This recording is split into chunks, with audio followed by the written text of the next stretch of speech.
Whose are these? The shorts. Or, yeah. Not anymore. Excellent connection. We are up.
On the live stream? No. Oh, So okay. she's got. Are we not getting that? Nope. Did any of Are y'all you know how on? to get the TVs Connected? going downstairs? Yeah. There is a remote somewhere. I couldn't tell you though. I'll be honest with you. I'm kind of married to this floor, sadly. Oh, I that's don't all get right. to enjoy that air conditioning down there very often. I understand that. Yeah. All right, thank you. Thank you. Deactivated it? No, go back. Yeah, so we're using the podcast mics. Oh, is that from There we the school? are. Oh, no. No, the school district would not allow us to use this. That's taxpayer money. No, this is Right there. We're on the wrong side. Are we? No, you're not. Oh yeah, because I'll be right here. Oh yeah, never mind. Sorry. You were looking at it backwards on there. It's like the reflected view. That camera is wide. Once he sits down and we have that, it's. Oh, they moved it. Hello. Hey, Janie, this is Amber. I will be your technical move director on? tonight, so if you need to text or Do call you me, want us to this move will it? be my number. It could possibly not. We Let me have go the look. stream up. John said that you guys. Ivy, you can want to see go us. look at your camera over here? Yeah. Okay, we're going to DC mic level. check right now. Check. And then see if everything's okay. So you're probably gonna have to adjust our level here for each one of those. I can't do it through here? Actually you can. Combo 1 is what we are. The Nats mic is combo 2. Okay, go ahead and mic check.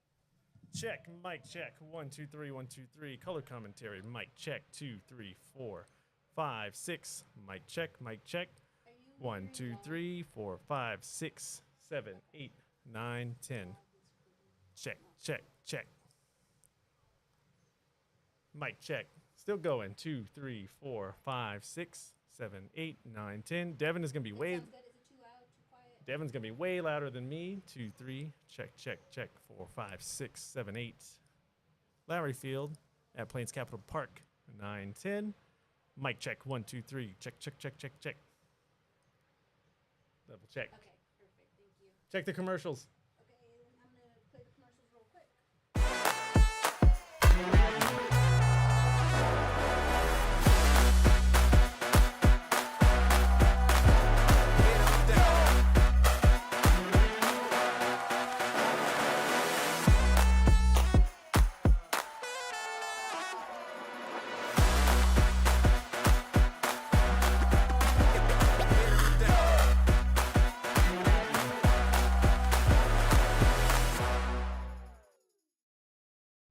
One thing I really like about working with Wonder Tree is how fun they make the process.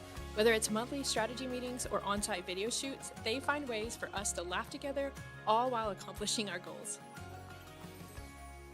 The Lubbock Matadors are all about partnering with local businesses and investing in the community. Being a local business, it was really important to us, not only to support Dustin and his family, but the Matador Soccer Club.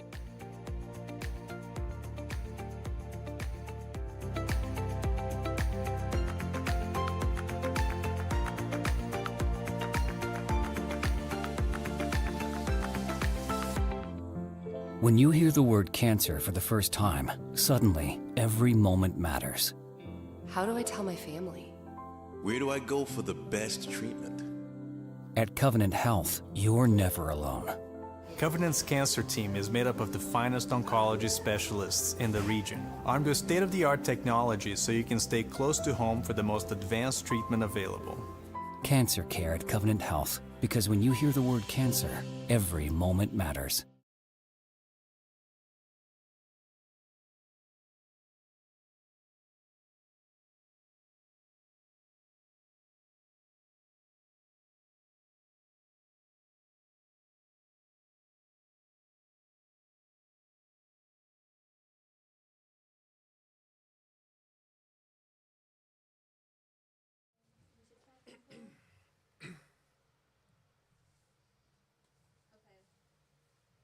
Okay.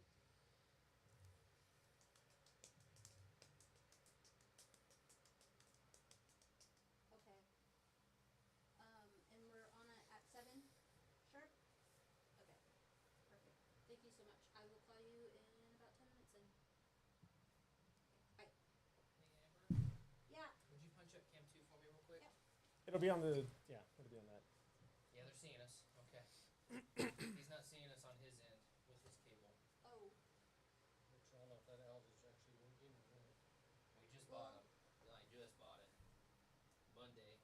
SDI out. Try the SDI out on the first camera just to double check that it's Okay. not the cable. This is one of their cables that they use down on the field. I'm gonna go to 2. It's because we're doing too high quality.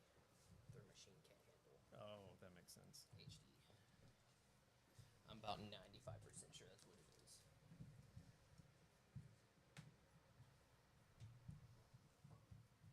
That video board out there is first generation HD TV, not 4K like going out at people's bank. Yeah. That's the target practicing? Oh, you remember? Yeah, that's the target. Yeah, dude. So they would shoot from over there, and they would hit the video board, dude. Would they see it? Oh, dude, Like, you would. if I don't know if you would see them shooting it, but you know. No, like, yeah. Yeah, when you look at the When you video hit board and it's on, you're like, oh, dude. Well, I saw it would go like black. It looks like a gunshot went through it. Yeah. Oh. Did you hear Coach's keys to the game? Yes, I did. I got Okay, 'em. good. Because I did not. Aggression, track back, feed off the crowd. Which is Okay. oddly enough, I have West Texas key to victory, take the crowd out. So the next game they play, they have to win by 2 goals? They're gonna win by 2 goals tonight. Oh, tonight they have One. to? No, they're gonna. If they win tonight, they're the number 1 seed, and we'll play again on Wednesday. We got rosters. Here or in Lincoln? Okay. Here. And that'll be the chance, hopefully, for y'all to get paid. I'll be the first to tell you it's not much though, but it'll be better than $7.25. I say you strike them with 10 at first. If they laugh, just say it was a joke, and then go down. What if I strike them with like? Oh, right here. What if I strike them with 75? Ooh, it's a cool fee every time you come work. Yeah. Forget the hourly. We're coming out to you guys first? Yes. Okay. Yep. We need to move this backdrop. Okay. Be careful with it, guys, because it leans.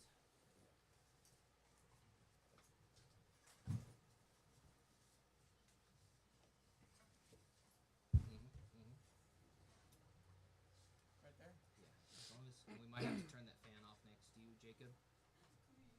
I know you don't want it to turn off, but that airflow. All right, barely let go of it. Barely let go of it. See if it's gonna have the fault. Jacob, that still has a test. You gotta trust it. Nope.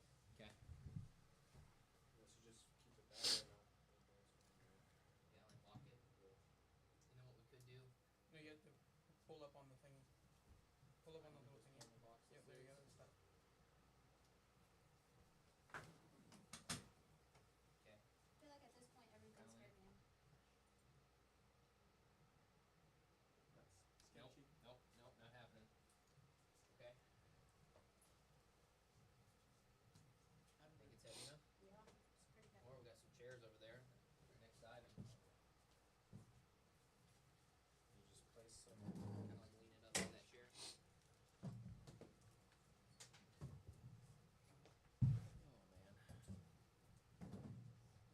Oh man. Boom, dude. Look at us. Abuja Media is starting again. Yep. Coach said that, and as well as Avia. Yep. He said that he earned his time. He's been here for 10 days, but is acting like he's been a part of this club since day one, were his words, something along those lines. Okay, so now we're getting our starting lineups. What kind of like? Cause you know, is this like? What kind of minor league is it? Like, do you know Technically semi-professional. Oh, you know But if you're looking at like the loop.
How's it going, Matador Nation? Welcome in. It is game day officially. Devin Ward here alongside John Bocanegra. I'm I, he's him. You know the routine. Welcome into the broadcast booth. We're so grateful that you're joining us here on our YouTube channel. Of course, make sure you hit subscribe. We're always trying to get more subscribers as we're trying to push towards 1,000.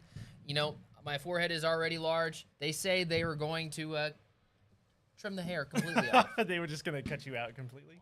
I think there was a way to zoom out on this new camera here that we're debuting today. John, do you remember that setting on there? On that one? I'm going to let John slide on over.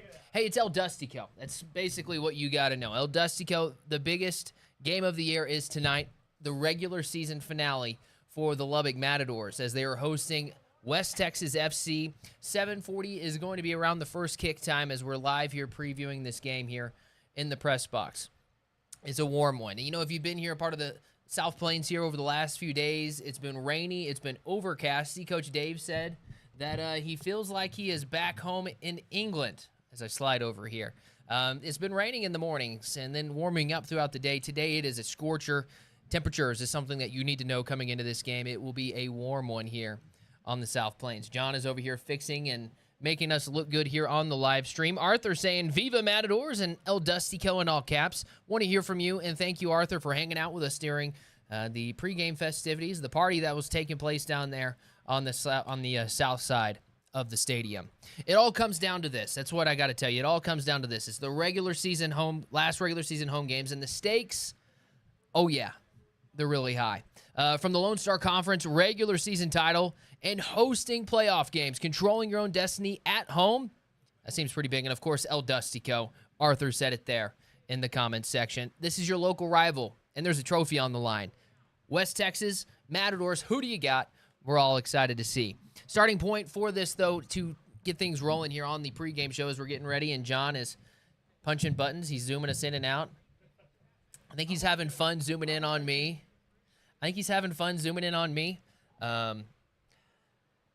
Conference championships, though. That's what I want to start with. And it's because whenever you have the chance to be thinking about a conference championship, you've put yourself in the right spot. That means you've done a lot of good things throughout the course of this year. And it all starts here at home for the Lubbock Matadors. They are undefeated this season as I'm welcoming my partner back on. John, there he is. How's it going? The audience is grateful that you're back on because the viewers, you know, the good-looking guy's back on. Hey, when you win at home is what I'm trying to say, though, John. The Matadors, they're knock on wood, the announcer jinx and all that kind of stuff. The Matadors are undefeated at home this season, and they're in a space where they are right now with a chance to win the conference championship, with to be the top seed because they've taken care of business at home and stealing a few on the road. Well, I mean, Coach was telling us pre-match, very laser-focused, too, by the way. His approach coming into the interview that we had, they're not thinking about it. It's hard not to think about it. You have all of these factors coming into that, but how do you block it out? It's the same mentality he's been carrying throughout the entirety of the season. Focus on what we need to do, and that's what the mentality was on the training ground. Everyone looked locked in today. I know we had some stylish outfits today, but I didn't get to see them. For the most part, everyone looked locked in when they were walking on that pitch. I am disappointed in myself for not paying attention to that. Of course, I do want to address kind of like the elephant a little bit. We're trying some new things, right? Oh, yeah. John's looking really good with his close-up here. It's a fantastic approach. Yeah. Get more of my face on the screen. Yeah. Yeah, just zoom it in. Yeah, get real close. But we're trying a lot of new things. The Matadors have invested in some new camera equipment, and so we're debuting them here on the live stream. John and I have had our hands fully in this. I do like this look for us just because it kind of gives me like Premier League vibes. Sometimes you'll get the in the boot shot, and it's just like the real tight, like in the gantry look. Just kind of, I mean, it's the perfect day. We had the perfect lighting. The clouds. This morning we were here early setting all this up, but the clouds kind of cleared up a little bit more. We thought it was going to be cool carrying into the afternoon. It's probably going to be about 89 degrees. Maybe 92, 93 on the pitch. But, yeah, it's a great day for football. A great day for football here on the South Plains. And if you're not motivated for this game, there's something wrong with you. Matadors 7-1-1 on the season. West Texas FC 6-1-2. They got a chance of winning the Lone Star Conference title if they come in here and win today. And so if you're not motivated for tonight, there's something wrong with you. You need to go to the doctor. Well, I mean, you still have that. You have Dustico to kind of win. I know everybody was talking about that at the tailgate. Which is more important for you, Coach? I mean, he laid it out pretty much. The only thing I care about is that first place. The only thing I care about is 3 points tonight. Yeah, you get one. Okay, great. You kind of walk away with something. You end up claiming first place anyway for the playoffs for the Lone Star Conference. But more importantly, he wants to drive the point home of we've had a chance to be a great team. We've seen glimmers of it. Yeah, we won 10-0 last time Lubbock was out here at Plains Capital Park. But he wants us. I don't know if you can say that they've had like a signature win. I think this one would be a perfect night to do it. I think a 10-0 win is always going to be a signature win, but I see what you're saying. Like, they want to go out there and I'm going to quote him. He wants to smash them. Is what he said. Like, that's what he wants his team to do. Go out there and smash them. The Fish from ABQ saying new setup looks great. Thank you. Head coach David Ormiston, though. Head coach of West Texas FC is Scott Murray in his first year. Not his first year with the club, though. He was one of the assistants last season for Coach Dave, and man, it's former coach versus his former coach. That's kind of a cool storyline as well coming into this. It's not necessarily like a protege type of situation here, but they do know each other. I mean, there's respect there on both sides of the field. I mean, there's respect everywhere. We had some friends from Tall City actually coming in, so there's some Midland fans out there right now. Yeah, and they recognized us. Both of us. Well, they recognized him. No, he's lying. They recognized him. I know. I'm sorry. But I'm sorry. A mutual respect, and of course, you go into this match not wanting to give up too much to each other. And we've seen these teams basically all season establish themselves, jockey for position at the top of the table in the Lone Star Conference. And it all came down to you couldn't write anything better than this. If there was at the beginning of the year, going into your last home regular season game with a chance to win it all against your rival, every coach, 10 out of 10, would take that. Every single one. Now, when you're in this spot, though, John, this is not normal. Like, you're 7-1-1 on the season. A lot of times in this situation, you have secured the conference championship. You're just playing this last game to fine-tune some things going into it. This is kind of a surreal thing. I mean, that tells you how good this Lone Star Conference is that there's still a lot on the line heading into this last game, and it's for all the marbles, man. Well, I mean, with most clubs at this level, you see a lot of rotation happening later in the season. It's happening for West Texas as well. They've had several changes in their starting lineup compared to the last match they had in their I forgot the score of that one. I believe it was 6-2 or 5-2 victory for them coming into this match. But, yeah, at this point of the season, you kind of see stuff like that happen, and it's not uncommon in the NPSL to have a huge roster change out like that. Maybe 4 or 5 different guys coming in. But for the most part, yeah, it's settled, so to speak. The changes you want to make are going into the playoffs. Both teams know that they're going to be in the postseason for the Lone Star Conference. You kind of want to see what works. They know what works. What got them to this point, they want to see what you can tool up to get into better playoff position. Well, and if you're the Matadors, too, you want to make sure you win this one here tonight because it will set you up perfectly for where you want to be in the playoffs, right? It would make you one of the highest seeds in the entire NPSL playoffs, and if you're looking at that bracket with the dreams of wanting to be able to play deep into the playoffs, you could be hosting it. So you got to make sure you take care of business. I want to talk about Oklahoma United a little bit. Oh, yeah, let's do it. Because if you were watching the coaches show on Monday, I said it was a 3-headed race. Like, you had 3 teams gunning towards the very end with a chance to do it. Oklahoma United, you had a draw with them in your last ball game against them in Oklahoma, 2-2 that final, and I thought that was a huge draw. When you go into a place like that, leaving there with a point is extremely huge. But they lost on Wednesday to Arkansas 4-3, securing their spot as either the 2 or 3 seed in the playoffs. I think the 3 seed, if my numbers are right. If everything holds the way the table's shaped right now, yeah, they'll be the 3 seed. Would they have more points, though? Because they got 20 points and West Texas has 19. So I think they could West be Texas 2. is trying to win, so. Yeah, no, that's true. You get to 20 points, maybe if you end up with a draw tonight, West Texas still kind of sits in pretty position there. So. Yeah. But they lost to Arkansas. Arkansas came into that game second to last in the standings. They end the year 3-7, Arkansas does. But, man, they're limping into the playoffs. Oklahoma is, but still a very dangerous team that you do not want to have coming into your place. It's incredible. And again, I talked about the changes that happened for most clubs late this season. Arkansas actually had some players coming in. They showed out. We talked about it earlier in the week, like teams playing spoiler potentially, and that ended up That's what happened. Yeah. That's what crazy. happened. Everyone was shocked with that result. I know there was a watch party that was happening that night, and when I told you didn't believe it.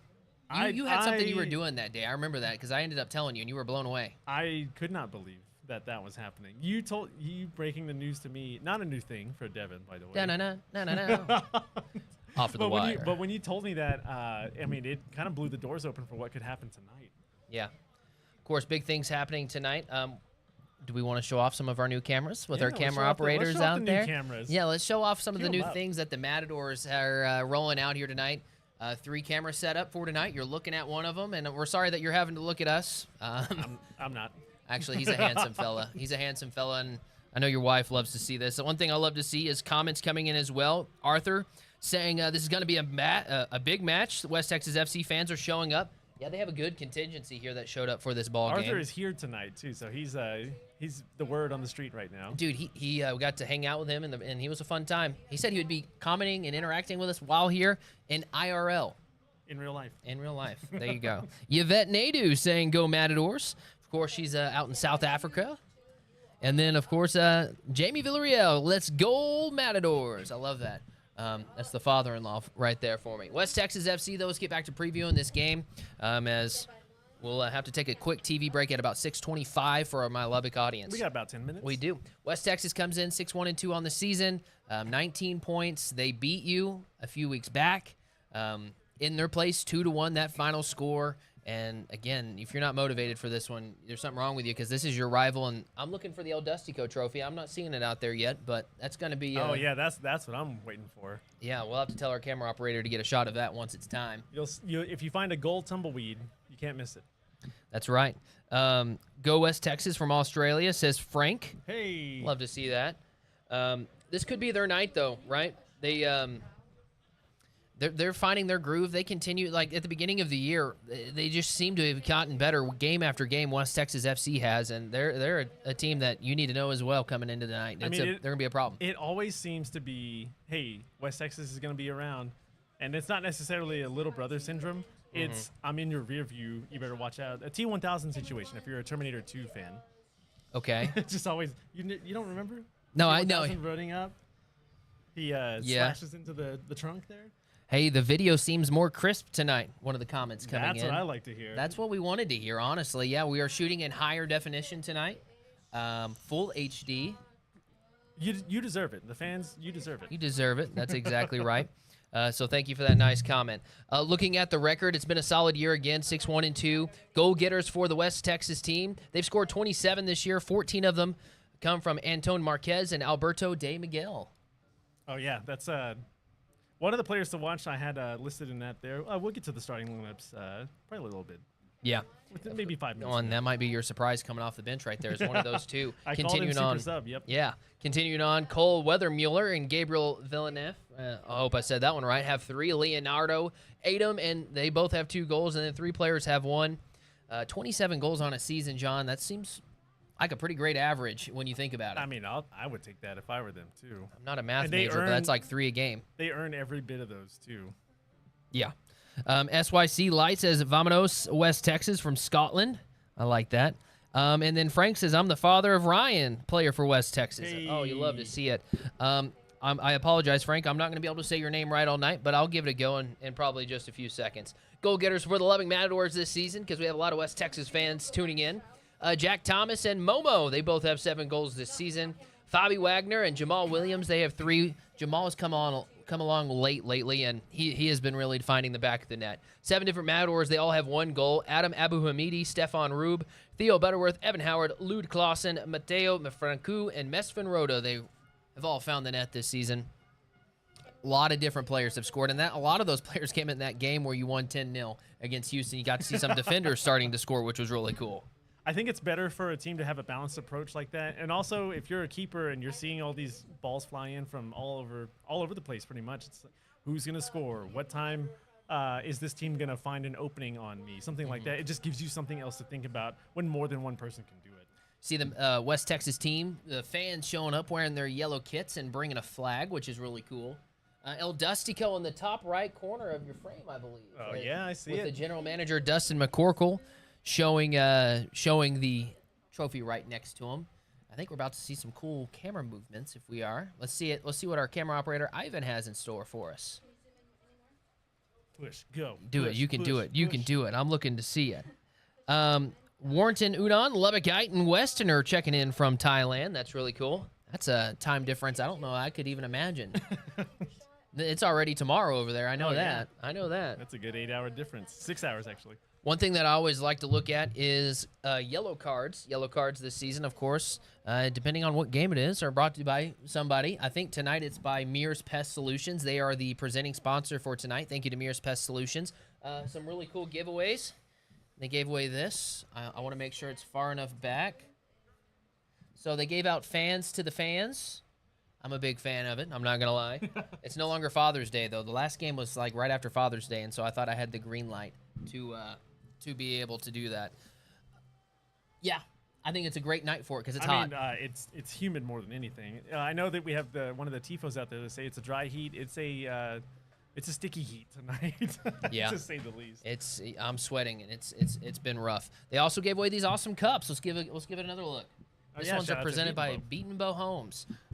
I used to have a Beaton Bow home back in the day. Oh, yeah? So yeah, dude, my first house I ever had was a Beaton Bow home. So some awesome these are cups. probably going to be. This one's not filled, but yeah, they're going to be filled tonight for sure. Absolutely. And then emptied and then filled again. And it's the perfect color too because it's a red out tonight for this home match. And I got the memo. John saw me wearing it, and he was like, "I'm gonna go get me one," and then he decided not to. I should have, and I didn't.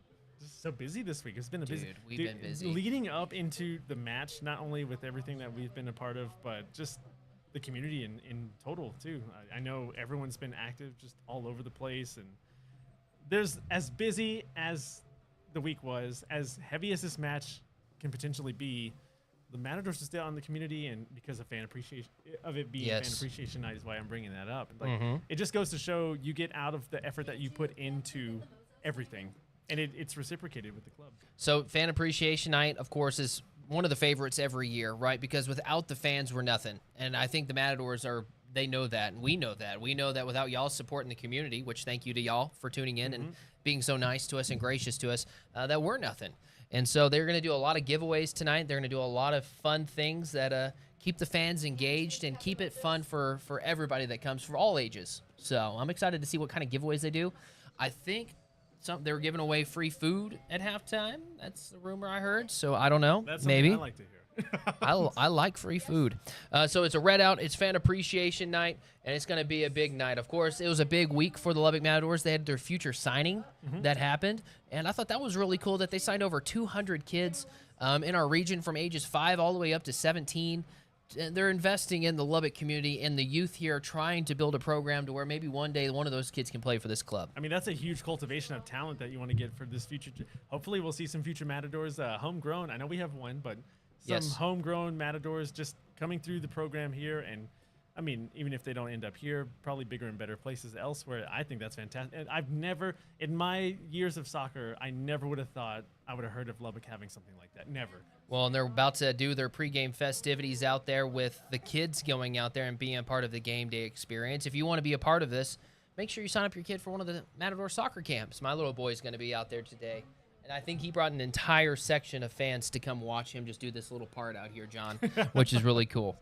Thailand saying is 12 hours into your future. Woo! 12 hours into your future. That's something. Hey, choose your fighter.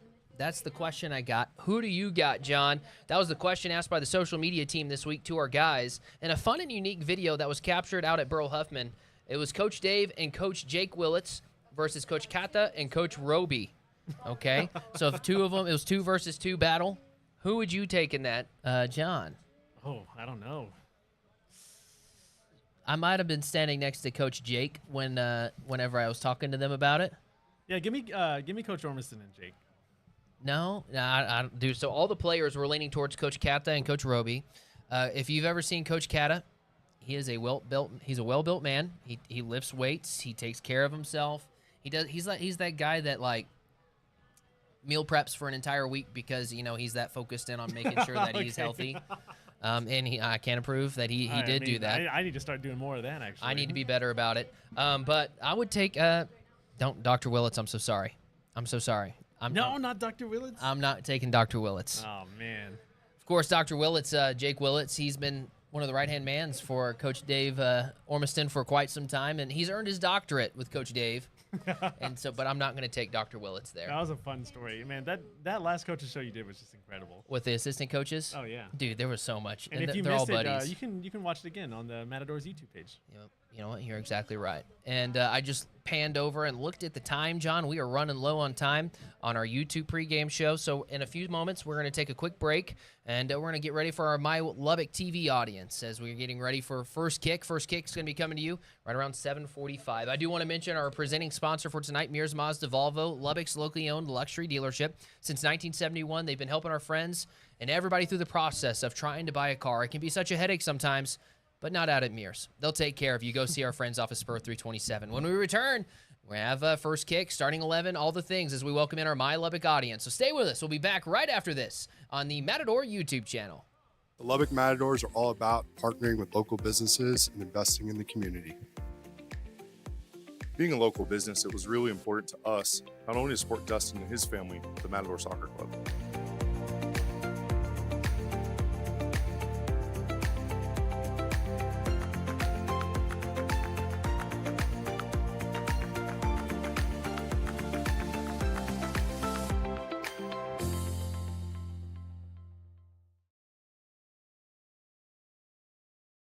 One thing I really like about working with WonderTree is how fun they make the process.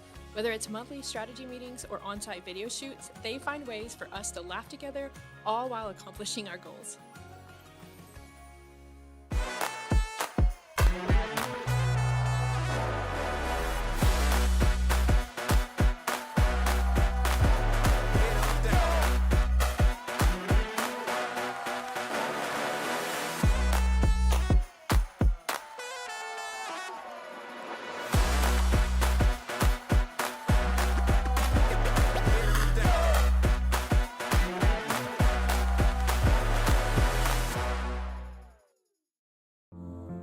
When you hear the word cancer for the first time, suddenly every moment matters. How do I tell my family? Where do I go for the best treatment? At Covenant Health, you're never alone. Covenant's cancer team is made up of the finest oncology specialists in the region, armed with state-of-the-art technology so you can stay close to home for the most advanced treatment available. Cancer care at Covenant Health, because when you hear the word cancer, every moment matters.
right, and we're back here at Lowry Field at Plains Capital Park. It's game day, baby. Nothing beats that at all. Devin Ward here alongside John Bocanegra, and it all comes down to this. This is where I want to start. It all comes down to this. The last regular season home game, and the stakes, oh yeah, baby, they're real high. Right, from the Lone Star Conference regular season championship to getting to host your playoff games and being at home throughout the postseason. That sounds pretty great. And of course, El Dustico.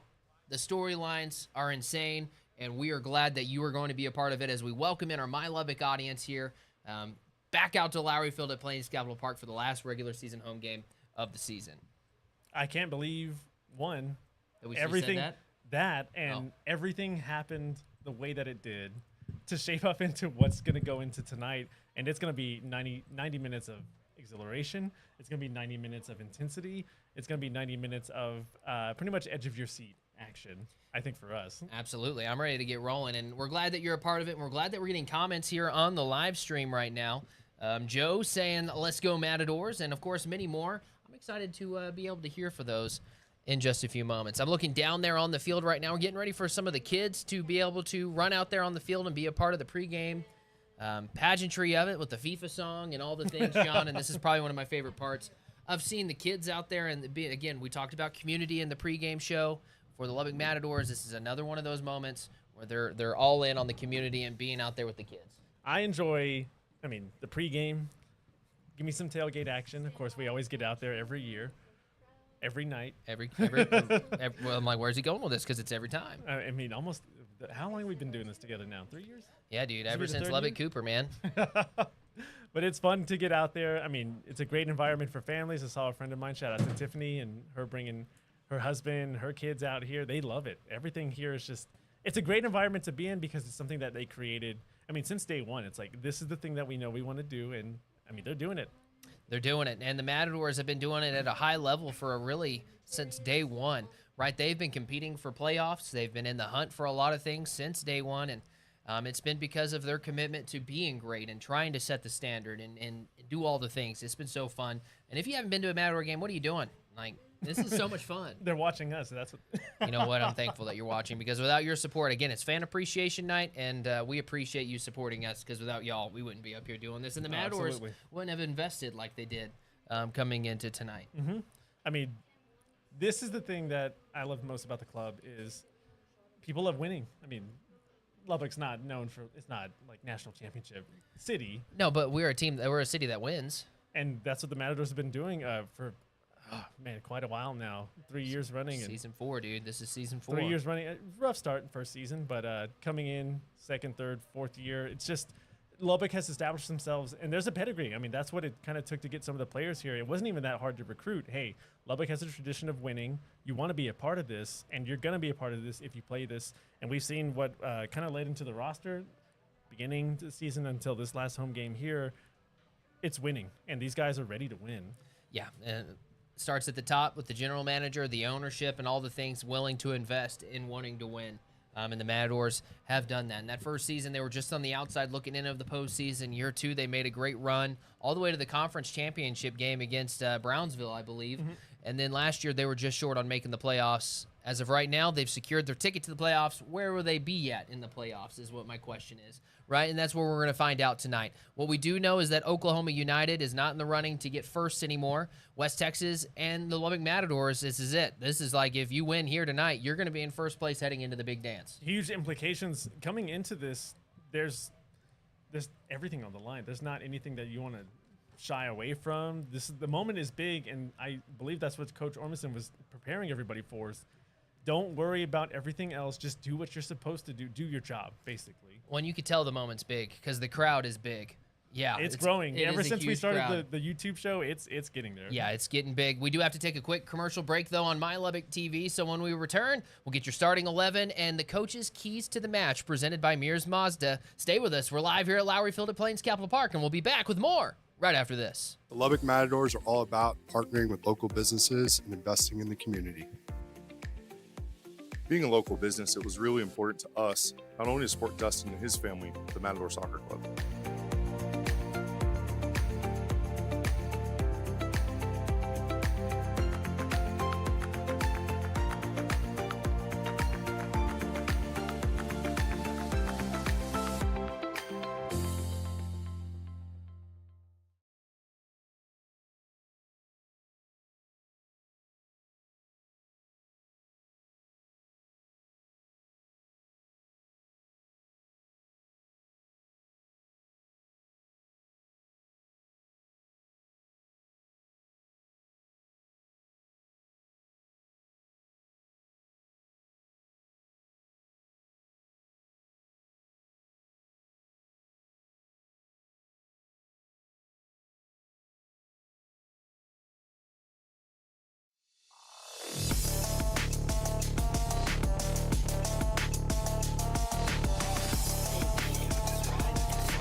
It's game day, baby.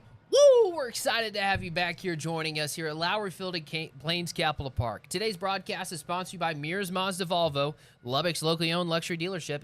At Mears, they say you'll find the best inventory, the best process, and best prices. Since 1971, their focus has been to provide their clients with an exceptional buying experience, and we hope that we're providing that too up here in the booth tonight as Devin Ward here and John Bocanegra. Shout out to Amber over there. She's punching the buttons, making us look really cool. Oh, she's making the call right now. And she's doing 7 different jobs all at once. And so if you're impressed by what's happening tonight, can we spam the chat with "You're killing it, Amber"? Say, What are we thinking? Amber. Good job, Amber. I'm thinking that's what it is. Good job, Amber. Good job, Let's Amber. go with good job, Amber. Good job, Let's Amber. spam the chat with that. Speaking of the chat, as we're getting ready for our first kick and the things happening down there for pregame, we love everybody tuning in and commenting on here. Ryan Nadeau is an ex-West Texas FC star, now playing for the Lubbock Matadors. It's kind of the lot again going into the storylines coming into this. There are so many different storylines.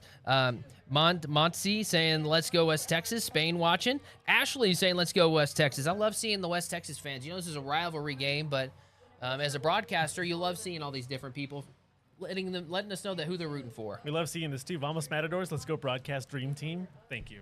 Is that from Wonder Tree? You immediately know that's from Wonder Tree. Thank you, Wonder Tree. You're the best. Let's get into our starting 11, and actually let's get into our Mears Mazda keys to the match. I think that's a great transition after reading that ad read as the teams are now walking out onto the field. Again, the pageantry of soccer is so beautiful. Give us our Mears Mazda keys to the match, though, John. For the Matadors, aggression, aggression, aggression. It's kind of been the MO since day one, really. Make sure you're winning the first ball. Don't give the team a second chance. Control, dominate, and drive up the field. Track back. Playing defense tonight is, it's imperative as always, but against West Texas, a team that can go downhill and pretty much score at will, be sure to get back there and start defending. And because we have a big crowd tonight, feed off the crowd. This energy right now, it's palpable. It's live, it's electric, and there's more people still filing in as we're speaking right now. Lovely crowd to see. For West Texas, getting the net early. They went up big time their last match, scoring, a little bit before the half. But they poured it on the second half. For them, they need to get in the net early. Control the edge. This team likes to get wide. They like to move fast, inside-out approach. Make sure you take Lubbock and kind of keep them off their heels a little bit, take them out of their element. And, of course, you're talking about taking something out. Take the crowd out if you're West Texas FC. This is a huge match. I know they have their supporters here in their own section there, but take the rest of the crowd out of the match. West Texas FC is really good on the counter this season. They're really aggressive, and they have a lot of individual quality players. That's what you need to know if you're a Matador fan. For West Texas FC, what you need to know, what's the difference with this Lubbock Matador team since you saw them last? Well, when you saw them come to West Texas, they were 5-0 on the season, and I would say they're more ruthless now. They're a team that wants it, and they're ready to get after it. That's the best way to describe that. These guys have been fighting each other, not physically, not literally, but battling for roster spots, making sure. I love this right now. Oh yeah, That's there's the kids. I'm looking to see That's if so I fun. see my little kid. Oh, I see me. He's my son is the slowest one out there, but you love to see it. He's little. He's a little guy. He's the little guy. And I he's, see him. There he goes. Oh, dude, he's chopping with his elbows up, man. You love to see it. But yeah, this team is hungry. They fight each other for roster spots. They're making sure that, hey, we want to make the 11, we want to make the 18, and you're going to see a different type of team tonight. All right. What has changed this season for the Lubbock Matadors other than being ruthless, right? Continuing on with that, we're having our control people talking to us between there. I got sidetracked. Is the confidence. The Matadors are more confident right now, especially when they're shooting the ball. At the beginning of the season, they were hitting the post. They were going just right of the post, just left or a little over. Now they're going and finding it. It's the confidence that they're playing out there on the field and in their team. Right now, they're getting ready for the national anthem. We're going to honor that. Independence Day was just yesterday, and we thank our men and women that have served our country, and we're grateful for the independence that we get to have here in the United States and the freedom that we get. So we're going to use our natural sounds mic and mute ourselves, and we're going to honor this country with the playing of our national anthem.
When you hear the word cancer for the first time, suddenly every moment matters. How do I tell my family? Where do I go for the best treatment? At Covenant Health, you're never alone. Covenant's cancer team is made up of the finest oncology specialists in the region, armed with state-of-the-art technology so you can stay close to home for the most advanced treatment available. Cancer care at Covenant Health, because when you hear the word cancer, every moment matters.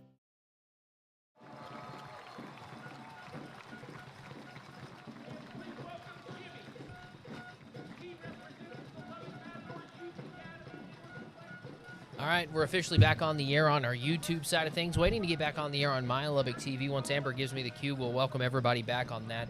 Moments away from getting your starting 11. You can probably hear it over the PA as the Matadors wearing red kits today, getting ready for this big home match. It's a red out tonight against West Texas FC. West Texas FC wearing the white kits with blue shorts. And I always got to point that out for my toddler back at home. Red versus blue in this one. I'm surprised they didn't come out with the yellow, the banana kits. You know, honestly, the red versus blue, it doesn't get much better than that, right? I dig it. I dig the look. Yeah, absolutely. All red, red shorts, red socks, red shirt. Only thing that's not red is the coaching staff is wearing blackout outfits, and of course those are their coaching game day outfits, though. Same fit every game. Yeah, it's subtle. Same fit every game. Again, thank you for everybody tuning in tonight on My Lubbock TV. We see a lot of great comments already soaring through in the YouTube comment section. Of course, this is a great audience, is what I want to say, first of all. Hi from Walk On Sports Bistro in Lubbock, says Terrence. Terrence, let me know, are they playing them on the TVs there, or are we watching on YouTube? Let us know, Terrence, how everybody's watching. Brock saying, Vamonos Matadors, and Carmen, I wish I could read that. I apologize, Carmen. I think that's Spanish, and I apologize. I think she's saying Venezuela, though, which is awesome. Valencia. Is that what that says? Yeah, Valencia. Okay. Love seeing a West Texas presence in the crowd today, says Brock. Adds to the environment. 100% it does. It's time to make some noise. John, hit us with our starting 11 for West Texas FC. First kick, moments away. Ian Garnero, number 2. Leonardo Fieri, number 3. Marcel Dufal, number 4. Ryan Mervicic, excuse me, number 5. His father's in the YouTube comments. Apologies if I mispronounced that. How did you say it? Mervcic. Okay, that's what I'm going to go with tonight. Mervcic. Anton Marquez, a player to watch for, number 10 for West Texas FC. Cameron Watts, number 13. Adam Arus, number 14. And Axel Villegas, 17. Starting 11 there for West Texas FC. On the other side for the Lubbock Matadors, Andre Schleffly back in goal, the redshirt senior from Western Oregon. Excited to see what he can do. Had a lot of clean sheets this season, done some big things. Number 12, Stefan Bilanak, one of your midfielders. Glad to see him back in the starting 11. Ryan Nadeau, he's going to be on the defensive side. Been a signature stag man of the match multiple times. Excited to see him. Theo Butterworth, a defender that has a goal this season, which is really cool. Nico Cross in the starting lineup. He's a defender as well. Jamal Williams, wearing number 9. He'll be one of your forwards. Jack Thomas scored 7 goals this season. He'll be one of your midfielders, wearing number 11. Number 10, Momo Diop, another goal getter for the Lubbock Matadors. He's got 7 goals from Rider University. He's a big-time playmaker. Jack Pasco as well, a big-time playmaker. Jack and Jack in the starting 11 as Jack Thomas and Jack Pasco get the start. Kobe Avila, a new name, and then Adam Abu Hamidi rounds it out as we are now underway. First kick coming to you at 7:50 p.m. 7:50 first kick, John. Terrence is telling us all the TVs. Oh, dude, that is big time. You love to hear it. Also, shout out to Samantha from the last match that we had. She was watching us in Levelland at a pizza place. Well, that's too cool, man. Abu Hamidi there looking for a cross. Matadors, the Mozos already lighting up one of their red smoke cannons. They have flares ready. They have all the smoke ready. Yeah, I'm anxious to know how many they brought today. They have 13. You know the count. Yeah. That's big time, Shout dude. out to Ryan. Hey, I want to finish out, though, the 18 for tonight, right? We just told you our starting 11. The other guys that could sub in tonight, number 14, Duvon Conchilla. John, might be the first game he's not in the starting 11, but he will be coming off, hopefully wanting to be one of your super subs. Huge collision there. What'd you see as I was looking at my substitution list? Looked like Mobo was in the air. I believe Williams, excuse me, and collision. Yeah, I think his he was. Hip, I think, dipped into the West Texas player's head there. I can't see who that number is. Yeah, Apologies. Momo Diop I guess, collided with him. They're telling him to back up. He was looking to try to check on the West Texas player. Official getting in there really quick, and the training staff coming out to check on that player. This gives me the perfect time to finish out the substitutes for the Matadors today. Tim Kalusha will be coming off the bench as one of the subs. Bryce Glisson. Jonathan Cardona, one of the new names you need to know for the Lubbock Matadors. Adding depth has been the name of the game. If you've been following them on social media lately, they've been adding depth with some new names. Another new name is Diego Rosa, and then Pablo Torre. So 3 new names, 5 new names, John, as I'm looking at this, between the starters with Kobe Avila and then Adam Abu Hamidi starting, and then 3 subs are some of your new guys that you're looking at your roster here. Santiago Nebat, number 0, Lucas Fenton, and a player to watch, Alberto de Miguel, coming off the bench. He actually was starting in the last 3 matches, so that's interesting to see there. Yeah. Kanada Taria, Yart van Leishout, Papague, and Adrian Alexander coming off the bench. Yeah, I was kind of surprised to see Alberto de Miguel coming off. He's one of their wings and fullbacks on the team. He's from Spain. He's a returner from last year. He scored 13 goals for Coach David Ormiston last season. Incredible. And currently at 7 on the season. It's just one of those things that when you see a goal getter like that, as that ball is booted up in the air, Jamal Williams applying the pressure. But when you see a number like that, John, you just automatically assume they would be in the 11. Nah, it's a tactical thing that's coming in. You're probably going to see something maybe around the 60th minute, but that sub coming in is going to be crucial. And similar to us with Duvon coming off the bench as well. Super subs is what you call them. Super subs? It's part of the gamesmanship. That's what it comes down to, Yeah, man. a little bit. But Playing again, the game within the game. Of course, a coach doesn't fool around when it comes to these lineups, too. So he knows exactly who was doing what on the training ground, who brought the intensity, and what was going to fit for the matchup tonight. You know, a company that doesn't fool around here on the South Plains is United Supermarkets and United Express. They're official grocery store and convenience stores of the Lubbock Matadors. Visit United Supermarkets, Market Street, or Amigos to become a rewards member today and use your points to save on groceries or fuel. They're proud to support the Lubbock Matadors, Lubbock's soccer team. One of these ad reads tonight, John, I'm going to get you to look at me and say that was good. Okay. That's my goal tonight. Great clearance there.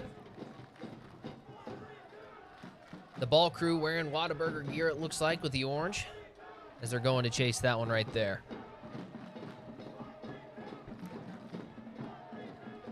The Mozo's in full swing, and John, this might be the biggest crowd yet as I've peered over the top part to look down. Huge crowd here on hand tonight.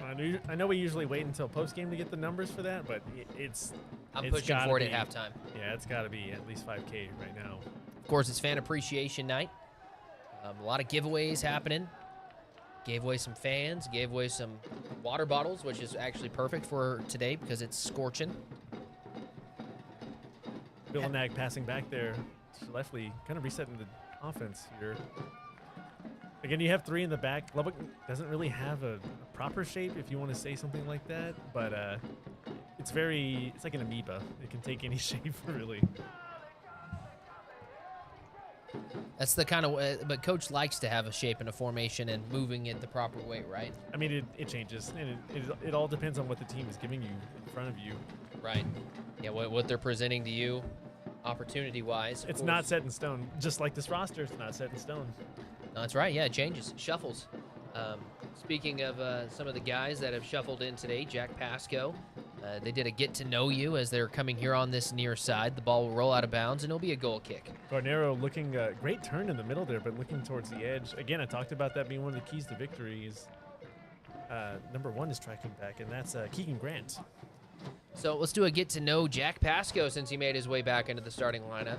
You like that idea, John? Sorry, that was number 3. But yeah, I like that idea. If Jack had to play another sport professionally, he said it'd either be golf or darts. Golf's a good pickup. I'd second that. Yeah, I first of all, never really hear of people talking about playing professionally in darts. I thought that was kind of cool. He said he would lean towards darts. How often do you hear somebody saying darts, though, is your alternate professional sport? I thought that was kind of cool. It's not a common pub sport here or bar sport for us Americans. So yeah. I understand that. I don't know. I think our friends at Walk-Ons might have one. Right? That'd be cool. Great possession here playing out of the back. Again, you don't want to go too crazy when trying to move quickly up the field, especially against West Texas. They got 5 in the back here. That's not their pushing it normal forward base to formation. Ryan Nadeau on that far side. He's looking for a cross. Kicks it. Deflected by the defender, and back here we come the other way. John, they're using all effort right now, man, and oh my goodness, continuing on that far Talked about side. controlling the edge, and there you go. Approaching the attacking third here. Great layoff. This West Texas team is really good at the counterattack, John. That was something Coach talked about multiple times in the pregame press conference. And this is why it was important. One of the keys to victory here for Lubbock is making sure to get back. You saw how quickly West Texas can get downhill. That's a threat. That is a scary threat there. Absolutely. John, how are the comments looking here on the YouTube channel? Let's take a look. Let's take a gander.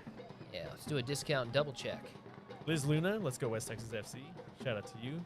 Frank, close on the surname, boys. I'm trying. I'm gonna let John handle it. I apologize. You know, as an announcer, you think you would be good at saying names. It's the polar opposite. Or remembering names. You think you would be able to remember names. Usually we get a pronunciation guide. We were not provided that today. We get it from the Matadors. Yeah. And it was like a 3-minute long video, and I listened to that thing at least 100 times, making sure I nailed every single name. That's the And truth. the opposing teams don't give us one, so again, apologies for that. But one thing West Texas FC did on their website is that they gave a ton of different information. So, like, I know that Ryan Mervich, is that what you went? Mervchik. Okay. Mervchik. He's a center back, a left back from Australia. Mercyhurst University got 2 yellow cards this season. See, like, I can find that kind of stuff. If you look hard enough, you can find a lot of different stuff on all these players, and it's really cool to be able to do the research on that. You know, the back end of doing this with game prep is really fun, and it's probably my favorite part of getting to do this. Obviously, getting to hang out with you two is pretty fun. Oh, okay, I'll take it. Great ball pitched in there over the middle. Great effort defensively, too, getting back there. PA Well, it goes announcer. wide again to Leonardo Frieri. Oh, great layoff in the middle. Oh, oh, wow, and the first goal of the game. Sliding in front of Nico Cross. It's a goal for West Texas FC. They jump out to a 1-0 lead, and John, I'm looking to see who it was. He has his instant replay on the YouTube stream, but they're celebrating down there. Telling the fans to... That's going to be Adam Aruz scoring that goal. There you go. Here in the 8th minute. Adam Aruz, he's a winger from France. North Idaho College, his 3rd goal of the season. Congrats to him. His 1-0 early on as they just got into that 9th minute. John, what'd you see there and how that play developed? Fantastic play to Frieri on the edge there, number 3 for West Texas FC. Ball comes in, again, working outside in, created that lane. Easy path to the goal. And it's Adam Aruz there, the winger, getting the first score of the game. You know, playing from behind, you know, a lot of times you want to be the team that scores that first goal, gives you a sense of confidence. John doesn't want me to say it, but I'm going to say it anyway. Uncle Momo is a thing. And if you're West Texas, you like that you scored that first goal because, man, it could suck the air out of this place really quick. Again, I talked about them getting up early, and that's exactly what they did. Playing their game, getting outside in, spreading Lubbock thin a little bit on that back line there. Big time.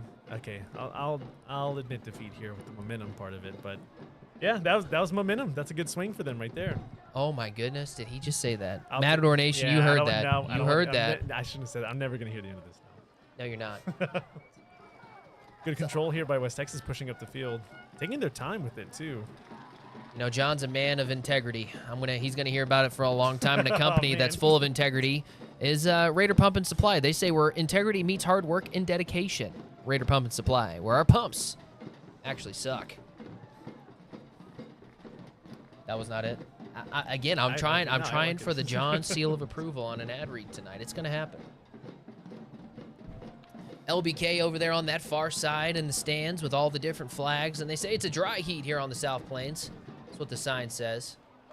Right idea. Good cross there. You have Abu Hamidi, actually, speaking to the far side, he's on the bottom of your screen. Wide open, actually. Just a good shift, and I think you can kind of make something happen there with him. Yep, Adam Abu Hamidi. He was a great interview on the Coaches Show this past Monday over at the Barn. Of course, Coaches Shows are presented to you by our friends at Wonder Tree. We have a signature stag corner kick, is this a throw-in, John? This is a throw-in. Okay. But Adam was a great interview. I asked him live on the air, John, if he had any media training, because that's how good he was. He was formal. He had well thought out answers. He has gone through some official media training, or unofficial media training, because he told me he had never done anything like that. He's Here's a learning the throw-in. ropes, learning as he goes. Yep, Ryan Nadeau with the throw-in for the Matadors. I think the Mozos think it's a corner kick as they start the shots chant. I don't think they need a reason for that one. No, they just like to go for it, huh? Oh, man. Great challenge there. Yeah, Theo Butterworth, climb the ladder, sir. Show those ups, man. That was impressive. Oh, and now conversation happening with him off ball with a West Texas FC player. You see Billinat kind of getting in there. And that's number 10, Anton Marquez. Yep, another returner for the West Texas FC team from last season that played for Coach Dave. He had 13 goals himself in 2024. Is that right? That's an excellent tally. Well, then you have Dave Miguel that had 13, and Axel Villegas I have down at 13. That is an insane amount of goals, if that's correct. I think I messed That might up have been, somewhere. yeah, that might have been a worksheet. I messed up somewhere. It happens. 1-0 your score right now, though. West Texas on top of the Lubbock Matadors. Again, all the marbles coming into this game. Both of these teams have so much to play for, and so you're hoping to see the best out of these clubs tonight. Playoffs are the future for both these teams, but where you are in the dance and the seeding and where you get to play these games in the dance. Great ball on the edge there. Nadeau again. Great slowdown right there and resetting. Defender right in his face. Trying to go into the box, headed out by Talking West about Texas. that switch there again to Abu Hamidi. So it's going to be a throw-in for Adam Abu Hamidi, the Friendship Tiger. The first ever Lubbockite to play for this team, which I think is like 10 out of 10 cool. That throw-in off the chest of Jamal Williams.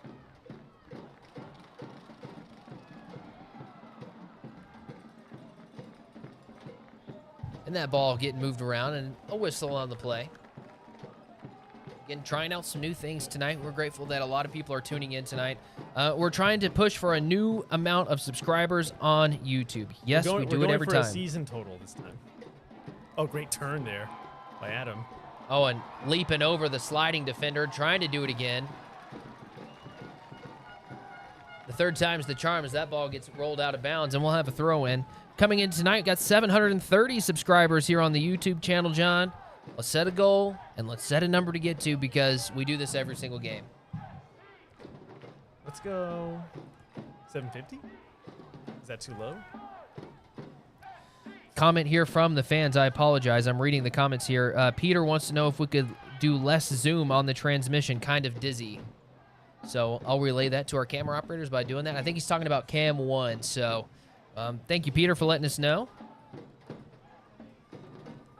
Appreciate that. Great touch there along the edge. Again, Lubbock trying to find the seams there on the outside.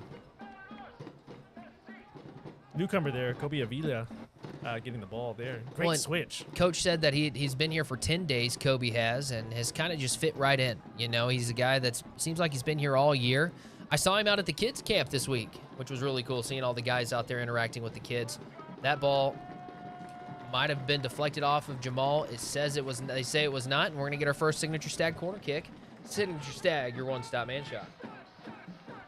Great 1-2 effort there at the edge of the box. Nadeau kind of getting in on the action there. So here's Ryan Nadeau here on the corner kick. Traditionally, I think it's Duvon doing these kicks, right? Correct. Again, he's coming off the bench tonight. Yeah, headed up in the air by one of the Matadors. Trying to go with the back of the head was Jack Thomas. Picked up in the air, and we're going to get another signature stag corner kick. Again, the shortest guy out there on the field for the Lubbock Matadors seems to find the right spot. Almost heading that one in if the goalkeeper there for West Texas, Keegan Grant, doesn't poke it up in the air. So here's our second signature stag corner kick. Ryan Nadeau once again just on a different side. Trying to go back post. It'd have been good for 3 off of the head of Theo Butterworth. It will be a goal kick. Sneaky run, kind of delayed coming in on that 6-yard box there, the backside. As I'm watching the replay here, or the delay on YouTube rather. Shout out to everyone on YouTube again. Great ball, great pace. Dude, it kind of hurt my head watching him hit that on the YouTube instant replay that we got. Some people say the select balls are not very forgiving for that too. Well, and that's the ball they use here is the select balls, and I never realized the size of them until my 5-year-old was out there at soccer camp this week using them. They are much larger than you would think. Oh, right idea along the edge there. Yeah, trying to get a good through pass stolen away by the Matadors. Feet getting tripped up there on that far side. No whistle on the play, and it'll be West Texas FC ball. John, are you ready to buy a new car or truck? Not yet, not quite. Not yet, but when you're ready, you know you want to do it with a local business that will do it the right way, and we have one here for you. Gene Messer Auto Group has been here for you, and they will be here for you. They've been here for more than 50 years, and they've served Lubbock and West Texas proudly. Gene Messer's philosophy was to do business the right way, the West Texas way. You can choose a new Ford, a new Lincoln, Toyota, Chevy, Hyundai, Volkswagen, or Kia. They have all those options for you, and they will always have the vehicle that you're looking for. Born out of a small West Texas town roots, and still here today. Go see our friends at the Gene Messer Auto Group. Seeing Adam Arus actually switch to the left side of the formation there, the top of your screen, as that ball sails out of bounds. Yeah, just a couple feet over the head of Abu Hamidi there. I feel like, you know, this Matador team, John, is loaded on the offensive end. When you're seeing the guys that are out there, right, the potential that Adam Abu Hamidi has, this is his 3rd game. He's scored already. His ceiling is through the roof, right? And then you look out there and you're seeing Jamal Williams, a guy that's found his groove on the offensive end, scored 3 goals already for Lubbock. Jack Thomas with 7. Momo with 7. You see the offense out there right now, and it gets you excited every time they get deep on the side of the field of West Texas. But in defense of West Texas, I mean, they're jamming the middle there. Lubbock's looking to work the edges, like I said earlier. 15-minute assessment here, actually approaching the 19th minute. Dude, the time's flying, man. Lubbock's doing a good job creating those opportunities. You see that pass down the line there. Yep, stutter step by Abu Hamidi Hamidi. still has control in the box. Oh, late pass there. Yeah, trying to get it to Jack Thomas. And back here on this near side, sliding is a great slide right there. As Abu Hamidi trying to battle for it. West Texas clears it. And off of the head of Nico Cross, Matadors regain possession. Great ball. Flipping the field there, I like it. Adam brings it down. Very good touch, deft touch there. Trying to get back to the middle of the box. Oh, Great what a move. Momo Dia, man. Simply amazing right there. It's going to go the other way. What a great touch right there. Slowing it down, stutter stepping, breaking some ankles almost. You're seeing Lubbock, though, trying to get to the top of the 16 there. Or the 18-yard box, excuse me. West Texas is doing a great job funneling that ball out into the formation. Forcing Lubbock on long ball opportunities. We have a counterattack here. Led by, of course, Adam Arus there. Yep, trying to flip the field here and go on this near side. Kobe Avila heads it out, and it'll be a throw in. He's had a busy night. Absolutely. The new guy for the Matadors. Peter saying thank you and go Matadors. So thank you, Peter, for your feedback. And then Jay Garcia saying beautifully put. Jay, I don't know what we said, but it was beautiful, wasn't it? We'll take it. Yeah, we'll take it. We will take it.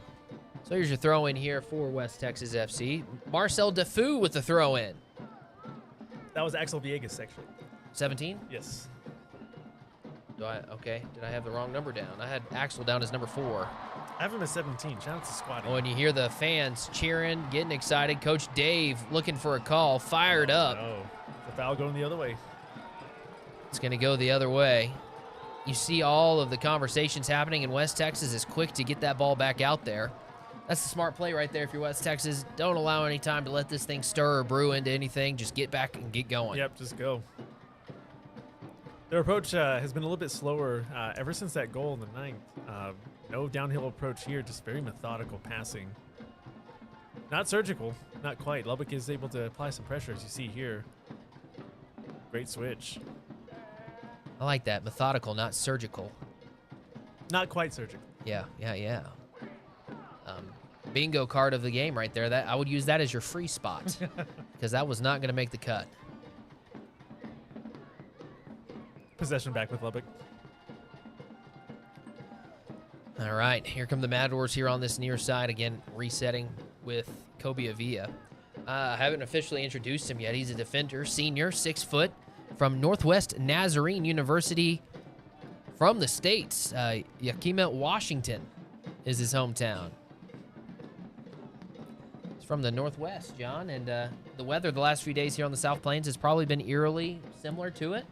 To the weather he's used to up there, but we're back to reality today. It is hot, it's humid, and well, welcome to Texas in July, baby. You know, that's what you should expect, right? Great ball. Oh, yeah.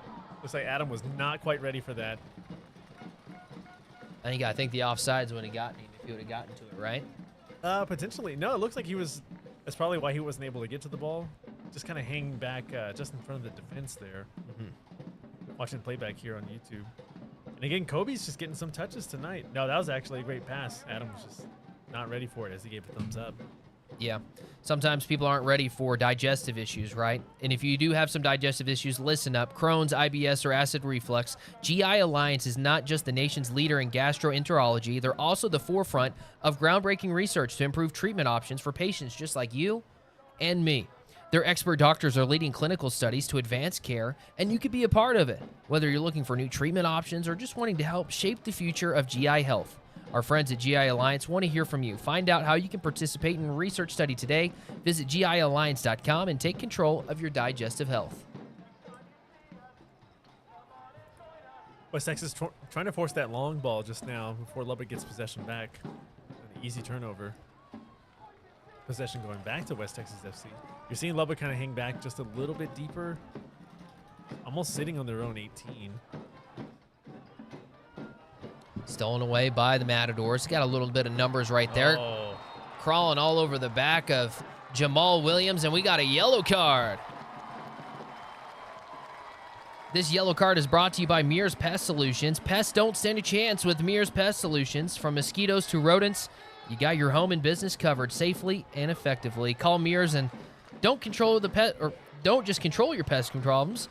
Don't just control your pest problems. Solve them. There we go. Fans, make sure you hold on to your ticket for 15% off your first service. Again, that yellow card brought to you by Mears Pest Solutions. Ian Garnero there on the foul.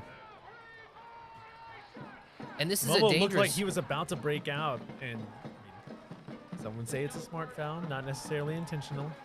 Well, look where the Matadors are going to be shooting this thing. Speaking of Momo. Speaking of Momo, was that Jamal or Momo that got tangled up there? I think it was Jamal that got tangled up. Williams, but this is a shot opportunity for the Matadors. You hear the Mozos chanting shot, and it's because Momo's made it from this range this season. Not once, but a couple of times. John, the last time we were in a situation like this, you called out what the goalkeeper was telling his front line. He's got him in the right position there, depending on who's taking this. It looks like it's just Momo over the top. Yep. Keegan Grant, of course, the goalkeeper from the University of Findlay. This will be his second challenge, as Lubbock only has one shot on goal tonight. Let's see what he does. Momo Diop, let's see it. Goes into that front line, deflected off of them, and we'll have a throw in. In that moment, you're just in such of a weird spot, John. You know, what kind of do you I don't, you know, it's one of those weird spots where you just got to go for it, right? Because you're so close. I mean, the absolute right decision to take. Great cross coming in the box there. Yeah, you have to. At that range, you have to put that on the net. Great move right there by Mateo Francu. Shooting it is Jack Thomas. His first real attempt to go after the goal. That one soars on him right there, and we'll have a goal kick. You always like seeing same range. Yep, same range. You always like seeing number 11 with possession of the ball, kind of near the net, because you know he's going to go for it. Just kind of sitting there, not really marked up. It looked like Cameron Watts kind of gets to him a little bit late, but by that time, I mean, JT's already turned around shooting that thing. I like it. The confidence in this team has grown. Momo Diop pushing it forward to JT. Heavy touch. Just a little too strong of a touch. They make eye contact, and they're going to get back to it. I'm going to stand up one more time, John. I want to see what the crowd looks like again. Go right ahead. All right, so to give our fans, at walk-ons or wherever you're watching tonight an idea, the line to the concession stand is long. Standing room up down the side on the north side of the home side, and fans are moving. There is a good crowd here tonight. This has to be the record breaker for the most fans at a Lubbock Matador game. And if I'm wrong about that, I'll be blown away. That's Jamal Williams there. Again, shooting it from right outside the box. You like that because he saw something and he had the confidence to go for it. Good job for Lubbock. No foul on the play there. Good job for Lubbock, though, keeping West Texas in that back third on the defense. Applying the pressure, this is kind of what you want to see more if you're a Lubbock fan. Arthur saying about time refs. And then Linda, I saw your comment moments ago. I apologize for not reading it. Linda saying, go Matadors. Adam, Abu Hamidi's grandma and cousins watching from Corpus Christi. Go Adam. I saw that earlier, and I should have read that comment. I told Adam that to tell his grandma, actually, to comment. Because she's been watching. I remember telling him that at the end of the coaches show. So shout out to Linda. Showing some speed here on this near side. Man, going all the way down the sideline. That's a motor there. Had two Matadors trailing right behind him. Shout out to Leonardo Frieri. Because when you have multiple Matadors trailing you while you're dribbling, running down the sideline, you got to be talented. He's had space, and that's not the first time he's done that tonight. At least 3 on record. Able to find that seam, get across there. Oh, great cut back there, heading into the middle. A lot of open space there, too. That's blocked by Mateo Francu as they continue to try to go back towards that middle. Great interception there. Oh, try to do a little dump pass out there. Through ball action. To Ryan Nadeau. Turnover, though. And right back in West Texas. Oh, and you've seen him kind of slow it down a little bit right there. See, if they're playing at that speed, I think I could play. When they slow it down and there's a few steps in between, I think I got it. But it's so impressive to see these guys go out and do what they do every single game as they're trying. Jamal Williams getting his feet tangled up right there. That's a great tackle. That's a fantastic tackle. Slow to get up is Williams, and there will be a throw-in for the Matadors. If Williams is able to get by him, man, there's a reason why he slid. If Williams by him, he's got a one-on-one against the goalkeeper. Right, that's the perfect way to cancel out that speed there. Fantastic tackle. I'm watching again on YouTube. Again, tonight this game is being presented to you by Mears Mazda Volvo. Of course, the game sponsor here at the stadium is Mears Pest Solution. I love that ad read there. They say they handle mosquitoes, and that's what I hate the most, man. I hate mosquitoes. I think everybody does. That's universal. That is, man. Ball slid up into the air right there. Stefan Bilenek was sliding. A counter opportunity here for West Texas. Well, and that's what they're good at. They're really good in the counter. They're really good aggressive players, and they got a lot of really good individual talent on that team. And there's a reason why they're number 1 and number 2 out here playing. And, of course, we have a hydration break. Hydration breaks are presented to you by our friends at United Supermarkets. So, John, I think we have a camera still pointing at us if we want to reset. And since we're in a hydration break, yes, we got to get really close to each other. 30-minute assessment of what we've seen so far as we're really getting rolling. 1-0 your score right now. West Texas on top. We talked about it being a back-and-forth effort here, and West Texas ends up having control maybe for the first 10 minutes. Lubbock kind of settles down a little bit. Not necessarily nerves, but, of course, you know everything is at stake, of course. A little bit more of a balance in the 20th minute or so, and Lubbock just kind of taking a little bit more of their time, staying in the top third if you're them. Having more opportunities there. We got 3 shots in total for Lubbock, one of them actually on target. You're going to see more of that from Lubbock. And, I mean, you got 1 shot that went in for West Texas, and that's pretty much the only opportunity they had. Yeah. Well, and it was, at the end of the day, they took advantage of their opportunity where the Matadors have not yet, right? And if you're a West Texas fan, you got to love that, seeing that. That was all build up for West Texas to get that. You had maybe a little bit of a counter going there. Again, and take advantage of the edge, passing from outside to in, getting into the box almost uncontested and having that free shot there. You know, talking about taking advantage of things, something you need if you're a Lubbock Matador fan or even a West Texas fan. I was thinking taking advantage of staying at home and maybe doing a staycation. Have you ever done a staycation before, John? I have.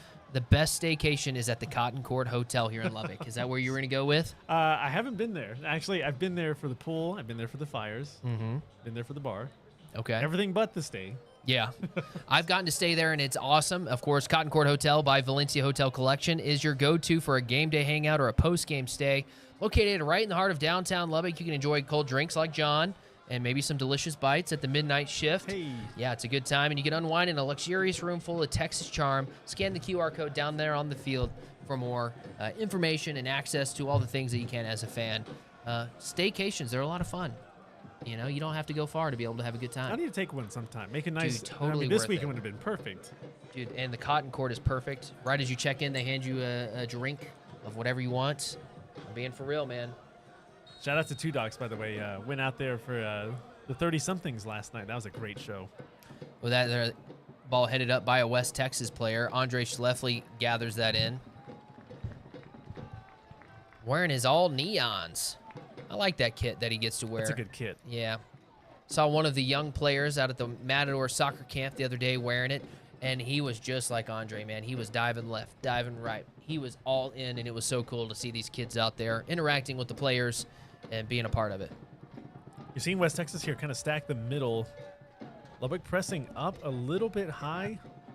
Great touch there. Oh, nice. Jack Thomas getting behind the defenders. Trying to feed it through two West Texas players. Off of the deflection, Momo gets it. Oh, that's another ball to Williams, not quite ready for. Great recovery there on defense. Oh, Ryan Nadu there with the right leg save on that one. He just kind of threw his leg up on a prayer and was able to knock it down. Possession back to Lubbock again, switching the field. Okay, it would have been a prayer for me, maybe not for Ryan. Avila again, just getting more touches tonight. He looks good. Yeah, you like what he's doing here on this near Oh, side? absolutely. He's, of course, wearing number 15. Let's get to know some more of the Lubbock Matadors. We have a few other guys out there playing tonight that are in the starting 11 that I have some info on. You ready for it, John? Ready, set, go. Let's go with Nico Cross. His favorite thing about playing for the Matadors is, of course, the team and the community here in Lubbock. His favorite thing is he loves to sleep, and I bet he got a nap in today on game day. Of course, if he scored a winning goal in the final, he told everybody he would do a knee slide. Do it. Do it. Of course, Nico wearing number 6, and he's on the defensive end. And so if he gets to score, man, celebrate whatever you want to celebrate, man, you know? You don't see defenders scoring very often. I mean, it's going to become at a premium for tonight's match, too, especially with West Texas. 5 in the back now. Lubbock trying to find an angle to exploit, just switching the field, taking their time, knowing what they need to do. That's a tough nut to crack so far. Yeah, no, you're seeing them shift, and they're doing a great job defensively shifting from side to side as the Matadors pass it from side to side, as that's an offsides. That's something that we don't see a lot of in these Matador games. You know, I've called a lot of high school soccer games in my time, John, and offsides is a penalty that gets called a lot, and I don't feel like that's something that we call a lot in the Matador games. It's not necessarily. I don't know. He looked like he was on there. Looked like number 13 for West Texas, Cameron Watts, kept him on side there. It's not necessarily a discipline thing if you're a forward. It's more of an awareness. An awareness thing, being aware of where you're at all times. Well, and the defense, a lot of times, they could bait you in it. Like, they're trying to play the game of getting you to be offsides. As there's a... What'd you see there, John? I saw you make a big point, and it distracted me. A great attack there by Abu Hamidi. Had a touch from the outside, kind of making that turn, taking on 3 defenders. A little fearless action there. Almost a dribble through and then just fell on the play by Axel Villegas again. Here's Jack Thomas here with a free kick. 25-yard line, 35 yards out from goal. A little too far to be firing it from here, right, John? Oh, you're going to send it there. Probably go right on the box. Yep. Trying to go over the top. That was to Theo Butterworth. He's the guy that's got a lot of ups. And that would be the right guy to go on that back post, right? Not a great punch out there either by Keegan Grant. As the ball rolls out. That'll be a throw-in for West Texas FC. I enjoy those get-to-know-you. Of course, you can see all those get-to-know-you videos on the Lubbock Matadors Facebook page. Joshua Grant, go Keegs in West Texas from the Grants in Perth. Dude, in Australia? Yeah. Dude, I have that in my game notes. Keegan's got 1 yellow card this season. I also got that in my game notes. I believe that was from the last match as well. Okay. From the land down under. I'd love to visit Australia. Dude, we did not set a line on how many times I was going to sing today. That was 1. That's our first. 160 people tuning in right now on YouTube. Of course, we're on My Lubbock TV as well. Still 730 subscribers here on the YouTube channel. Scratch that 740. What was our goal? I said 750. That was a little light. Yeah. I know there was a bigger number that we were going for to shave Devin's head. Yeah, that's 1,000. That's 1,000. Tell your friends. I don't think I would be. Tell all your friends right now. If you tell 10 friends and they subscribe, we can get there. I don't think I'd be a handsome fella as a bald man. Great cutback. John's back already hurts from carrying the team in the good looks department, and so I think me being bald would be even worse, John. I'll shave my head. You do it with me? I'll do it.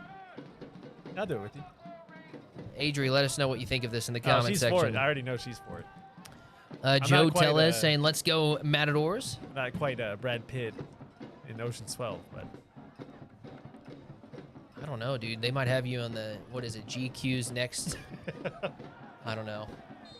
I'm getting distracted here. A lot of flares happening, though. Players are upset. Conversations are happening. Oh. They're going to... Butterworth kind of accidentally shouldered him. That's just one you need to walk away from, Theo. Yep. It was a small bump right there. Anton Marquez actually was in the mix there. Yeah, and it's action-reaction, right? Butterworth kind of bumped him a bit. Marquez reacted the way most soccer players would, which is trying to get a call. So, just part of the gamesmanship.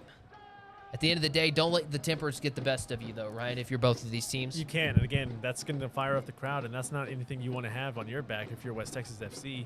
If you're Lubbock, though, you gotta kind of generate something for them to cheer about too. I know their approach has been methodical, again, not surgical,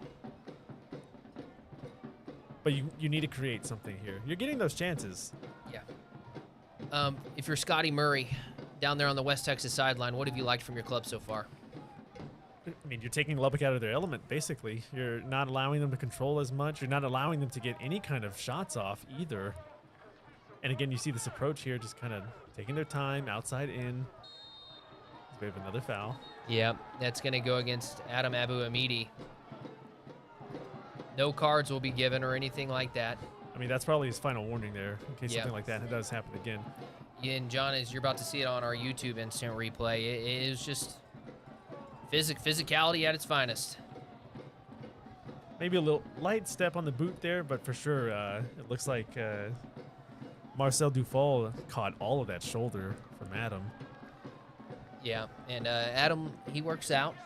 You know, he is. Next year, he'll be a Memphis Tiger. That's the great. former That's Friendship fantastic. Tiger. That's Yep, a D1 program, and he's got to have a little muscle behind him if he's going to go play D1, right? He's got to be able to handle business. Be fast, be strong. A great combination of both. We saw his dribble skill when he took it on that 1v3 earlier. I mean, he's got intensity. He's got what it takes. Maybe a little too much intensity on that last foul. Yeah. Well, maybe he was just letting him know that he was here. You know, I don't know. You know, there's always, to me, there's two sides to every story. There's the side of the person that did it, the side of the person that received the hit, and then there's somewhere in the middle of what actually happened, right?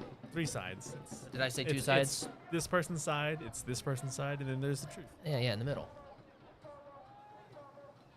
There you go. Let's get to know one more player, Theo Butterworth. I like this because he has possession of the ball, actually, right now, which is kind of cool.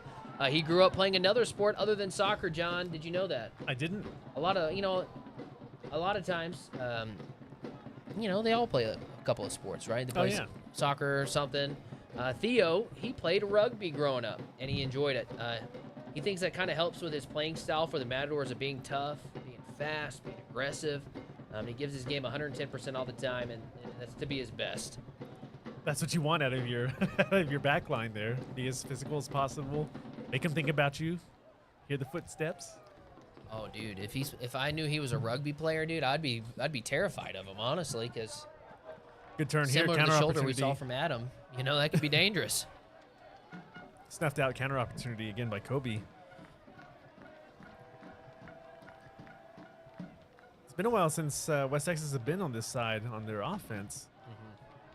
What do you attribute that to? As they steal that ball away right there, Avia steals it, Butterworth clears it. Great clearance there. Yeah, West Texas just kind of working out of the back. They're not necessarily attacking. They're not over the top. They like to work the weave a little bit in the middle. You see another approach here. There's an over the top. Just as I start to say that they don't. Good contact there. Foul on the play. That's the announcer thing, right? That's usually how that goes. Live Oak Animal Hospital. They're a great sponsor. They had one of their nights here earlier this season. They're a locally owned and operated by Lubbock natives and Red Raider alums. Dr. Carl Clary, Dr. Shelley Wolf, and Dr. Eric Cunningham, as they proud to offer cutting-edge technology and medicine combined with West Texas hospitality and compassion. Live Oak has 3 convenient locations as well as a mobile clinic. They offer extended hours, including weekends, and accept all walk-in appointments 7 days a week. If your animal is sick, go see them, because their passion is giving back to the community.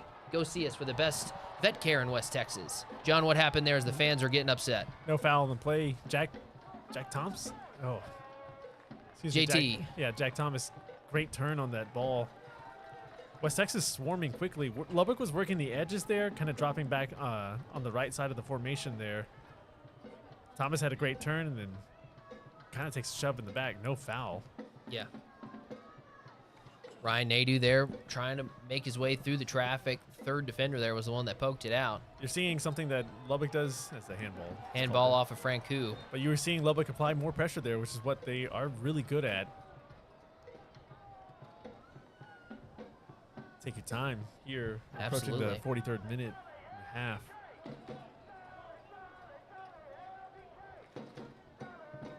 Coach Dave has not sat down today. That's what you need to know as well. Both coaches are pacing back and forth next to their bench. A lot of times, you could see the coaches take a seat, kind of breathe, take a swig of water. We have not seen that so far today. Intensity from both head coaches on both sides. Trying to go over the top and push it forward. Headed up into the air by Butterworth.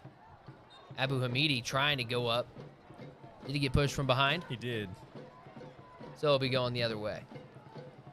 See West Texas there quickly recovering in the defensive shape.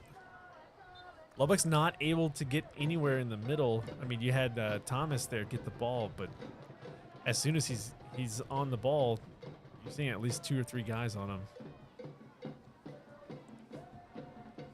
Tip your cap to West Texas. They've done some good things defensively. I mean, talked about taking Lubbock out of their element at the top of the show. They're doing just that, too. Lubbock trying to find an angle down the edge. Oh, great run. Yeah, here's Abu Hamidi there looking for a cross. Had somebody home. It was JT. Had a defender on his back right there, and it will be a goal kick. Got to see more of that. You're relying more on your edge players there to make something happen. Yeah. So here is Keegan Grant, the goalkeeper from Australia. Yes, and you are in the right place. Perfect. We're about to have a guest join us for the halftime interview, which is exciting. Of course, let's let our my Lubbock audience and YouTube channel know what's going to happen as we have 30 seconds left here in this first half. I'm going to have an interview coming our way, a commercial break, and we'll do a full halftime recap of what we've seen. John, why don't you go ahead and give us that halftime recap of what you've seen so far in this first half? 1-0 your score. It's not been all one-sided, but to say the least, possession seems to be at a premium in this match. And so far, I mean, Lubbock's kind of out of their element here. They're able to get into that attacking third as we have 4 additional minutes. Yep, 4 minutes of stoppage time added. 4 more minutes, and of course, they had a hydration break presented to you by United Supermarkets and United Express. But yeah, it's been a back-and-forth battle, not necessarily a slugfest.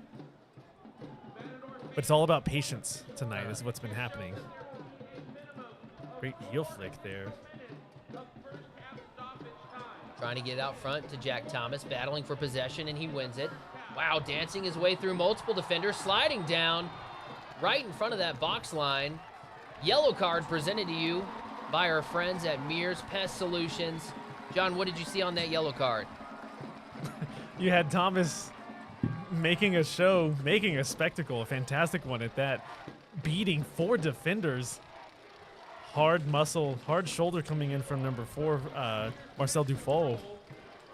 I mean, it's just a hard shoulder check from behind, and You don't want to give up that. No, not where he's at as well. This is a great ball placement for him, and a great company sponsored our red and yellow cards, Mears Pest Solutions. Pests don't stand a chance with Mears Pest Solutions. From mosquitoes to rodents, they got your home and business covered safely and effectively. Call Mears and don't just control your pest problems, solve them. Fans, make sure you hold on to your ticket for 15% off your first service. We talked about opportunity and things coming at a premium. You're not going to get a better chance than this, especially to close out the half. You want that to go in if you're Lubbock. Yeah, dude. This is a interesting position here. The wall's on the left side, as if they're anticipating a left-footed shot. Yeah, and the way it's not going to come from a left-footed shot right here, as it looks like Jack Thomas does it off of the line, deflected up into the air, and it will be a throw-in. The West Texas player kind of just lost his feet right there. The ref, another talking to Abu Hamidi. Yeah, we'll have a throw-in. I think that was a fair challenge for both guys. I don't think it was anything behind it. No, I think that he accidentally lost his feet right there. From my perspective, that's what I saw. If anything, it looked like he was trying to shoulder barge him and just kind of Adam absorbs it. And number 17 there, Viegas, it looks like he just kind of took most of it and just fell. About a minute. Nothing crazy, nothing malicious. About a minute and a half left in this extra stoppage time. Of course, they were given 4 extra minutes. Franku kicking it back out to the outside. Oh, trying to get it out front to Jamal Williams. And that's going to be booted out by Keegan Grant. He puts that into the opposite stands across the way there, and it's still rolling, John. Shalefley trying to get it back out there quick. Whoa, what a great boot there by your goalkeeper, going and getting it from our great kids out there helping on the ball team to getting it back into the action. John talks about pace. That was some pace right there. That's pace. Pace here, too. Here's Momo. Jack Thomas. They were grabbing onto his shoulder. Offside on the call. Oh, man. It happened so quickly. Checking out the replay here. It was an offsides. We're looking at it on the video board right there was what the call. They had a full handful of Jack Thomas's shirt right there. You had at least, that's a slim margin, too, for Jack. Right place, right time. Beating 5 defenders on the edge there. Little 3-man ball. Triangle play. Jack just barely getting caught off. Got some comments coming in saying, I love you, Keegan, from Andre. He's the goalkeeper for West Texas. Adri says, buzz it off with an heart eye emoji. I like it. And then Logan says, out of their element at home, question mark. Can you elaborate on that, John? Not necessarily out of their element, but just not playing the way that they want to. They're used to pressure. This team has had 2 big matches already this season. When you feel like they're slowly finding their groove here in these little extra minutes. Oh, yeah. As Jack Thomas regains possession, trying to shoot it. You got to dump that ball off. It's deflected off of a West Texas player, and that's going to do it for the stoppage time probably. Haven't heard a whistle yet, though, so it's continuing to play on. If you're a Matador fan, you want them to keep playing on because they're finding a little bit of mojo right here. Nico, it looks like the line judge took a spill there. Yeah, he did. So if you've ever walked out on the track for here at Lowry Field, there's like a little crate in between the turf and the track to capture water, and your feet can get caught in there. I guarantee you that's what happened. Nico Cross was actually trying to get on the receiving end of that as the and a cross into the middle. Takes a spill there. Caught by Keegan Grant, and that's going to do it for the first half. You wanted fireworks the day after the 4th of July, baby. You're getting them here. It is 1-0. Your score here happening out at Lowry Field going into the break. You know, not fireworks in terms of goals, a lot of goals happening, but fireworks in the style of play that's happening out there. This has been a lot of fun to watch. I mean, there's emotion spilling out there. You've seen a couple yellow cards out there, some unnecessary challenges, but for the most part, I mean, it's all been war of attrition, basically. Who's going to get the ball? Who's going to maintain possession? Who's going to get up the field? Who's going to take advantage of their opportunity? Oh, absolutely. And again, they're not at a premium tonight, and you got to make the most of what you got. Absolutely. How many shots has the Matadors had compared to West Texas FC? It felt like it kind of evened out after the first 10 minutes. It's close. Lubbock about 5 shots, 1 on goal there. West Texas has 1 went in. I mean, that's the story of the match right now, is that early lead jumping up top. I mean, that's what's putting them in front right now. Well, we'll be back right after this short commercial break. We're going to be talking with Mears Pest Solutions in our halftime show. You want to make sure you check that out.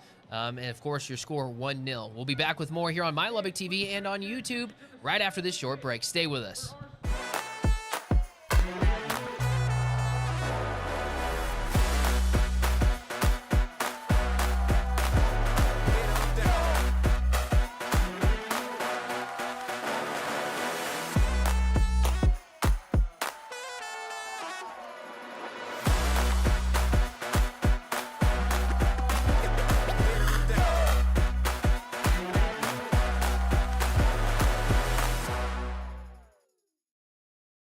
The Lubbock Matadors are all about partnering with local businesses and investing in the community. Being a local business, it was really important to us, not only to support Dustin and his family, but the Matador Soccer Club.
All right, and welcome back here. Man, it's been such a great day out here at Lowry Field at Plains Capital Park. You blink, the first half is over. I think somebody just hit the crossbar out there, which is big time. but I'm burying the lead on you. We got John Maddox here joining us here during the halftime show. He's with Mears Pest Solutions. And first of all, thank you for hopping on. And we're so grateful that you guys do what you do here with the Lubbock Matadors. Absolutely. Thanks for having me. Tell us about your business, man, and a little bit about Mears Pest Solutions. Well, we've been in business here in Lubbock for 53 years. It was started back in 1973. We're a full-service pest control company. Everything from commercial, we do the fumigation on the large commodity side, all the way down to your basic residential pest control. We try to provide different plans and different options to fit everybody. So if you have a pest problem, we probably have something that's going to take care of it. Wow, from mosquitoes to rodents, they cover it all. That's what my ad read says for tonight. And I asked him off camera because I'm that weird guy. I ask weird questions. I wanted to know, what is your favorite pest to kill when you get on a job site? Favorite one has to be termites, just because they do such destruction and damage to people's homes. To have the ability to go in there and to diagnose what's going on, and to have a solution for those people where they can save their home, their largest investment. That gives me a lot of pleasure, a lot of satisfaction. Oh, 100%. And you were telling me you see that more than you actually thought that you would probably see that, which is kind of sad. I hate to hear that for our fans that have gone through that, but I'm glad that we have you guys to get them through it, which is awesome. So you guys are y'all located off of the interstate, correct, if I remember right? Right, 96th, just as you're heading south out of town, right where it turns from I-27 to Highway 87, right off on 96th Street, right before you get to the light there. Absolutely. Well, and I love that y'all are local, that you guys support local. And like, if you're a fan and you're needing some pest solutions done, do it early. You don't want to be calling them like when you're in a major crisis, right? That's never fun. We handle all different kinds. That's good. We see they got people you. that catch it early, and then some people, they just don't realize they have a problem until it's been going on for a while. But we can come in. We do free estimates to come out and take a look at what's going on, diagnose your problem, and create a custom plan and a solution that's going to work for you. And then, give you options to be able to pick from. We have a lot of different programs. We have the full service bundle programs. We have one-time services, so we have just everything that you need depending on what your particular situation is. Yeah, dude, get him, got him gone, right? Get him, got him gone. Absolutely. I don't know, I just tried to come up with something right there. Why do you love being out here and doing this, man? I love that y'all are a part of it, and you're supporting local here yourself, but why do you love being here and being a part of seeing Lubbock and soccer thriving here? Well, soccer is special to me. I've been playing since I was 4 years old. I still use that as my excuse to get out and get some activity. You still play is what you told me. Yeah, I just turned 48, and I'm still playing on an indoor team. We've got a men's team and we've got a co-ed team, so we love to get out there and just have fun and play. So I love seeing Lubbock, the way it's grown, the way soccer has kind of changed around here, the fact that we have a team like the Matadors that we can come out and enjoy summer nights, getting to watch some soccer. It's a lot of fun. Well, and then 200 kids in the Youth Academy just signed. I think that's really cool, too. The youth is only going to get bigger and better here. Well, thank you so much for hopping on, John, with Piers. Almost had a brain fart there. Pierce Pest Solutions, though. John Maddox joining us. Thank you so much, man. We're so grateful for you guys and everything you do. All right, when we return, John's going to come back up here. The other John, both Johns play soccer, actually, and I don't want to see y'all play a game. That'd be kind of fun. But when we come back, we'll have more coming your way here at Lowry Field. Stay with us. 1-0 your score. West Texas FC on top of your Lubbock Matadors. The Lubbock Matadors are all about partnering with local businesses and investing in the community. Being a local business, it was really important to us, not only to support Dustin and his family, but the Matador Soccer Club.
All right, by the horns. That's been the theme this season. And if you're a Lubbock Matador or a Matador fan, you want to see this team grab it by the horns here in the second half and do something kind of what you were doing towards the end of that first half, which was finding your mojo and finding your groove. I mean, there's a little bit of rhythm. Is momentum on their side? Not quite yet, if you believe in that sort of thing. I'm slightly believing in it, just a little bit. It took until season 4 of John to say he finally slightly, maybe, possibly thinks about it. But in terms of what you were talking about for Lubbock, yeah, you want to see more of that pressure being applied there. They kind of turned it up in the last 5 or 6 minutes there. Fantastic opportunities. Got 3 shots off in that little flurry there. But again, fouls, not really a problem for both teams, but it is getting a little bit temper flaring out there, a little bit chippy. But you got to keep your composure, maintain, grab it by the horns. I want to thank John Maddox with Mears Pest Solutions for coming up here and joining us moments ago. I might not have, while you were not in here, John, challenged John, the other John, to a soccer match for John versus John. You just throwing me out there? I might have done that. Okay. And he might have said yes. Okay. So John and John got to figure that out, but there you go. There's your update. Hey, let's talk about how things have happened here, though. Your score 1-0 at this halftime break. This first score, the only score, coming in that 9th minute by West Texas. Adam Arus. It was a great pass, a through ball, finding the net, and it was one of their 5 or a handful of opportunities they've had, and they capitalized on it. West Texas goes outside, gets down the line, finds a pass, hits a seam in the middle, and Arus just finds the back of the net kind of very easily, which is a little scary. Yeah. But since then, the Matadors kind of reset. The time of possession was swaying a little bit more towards them. Ball on the side of the field a little bit more towards them.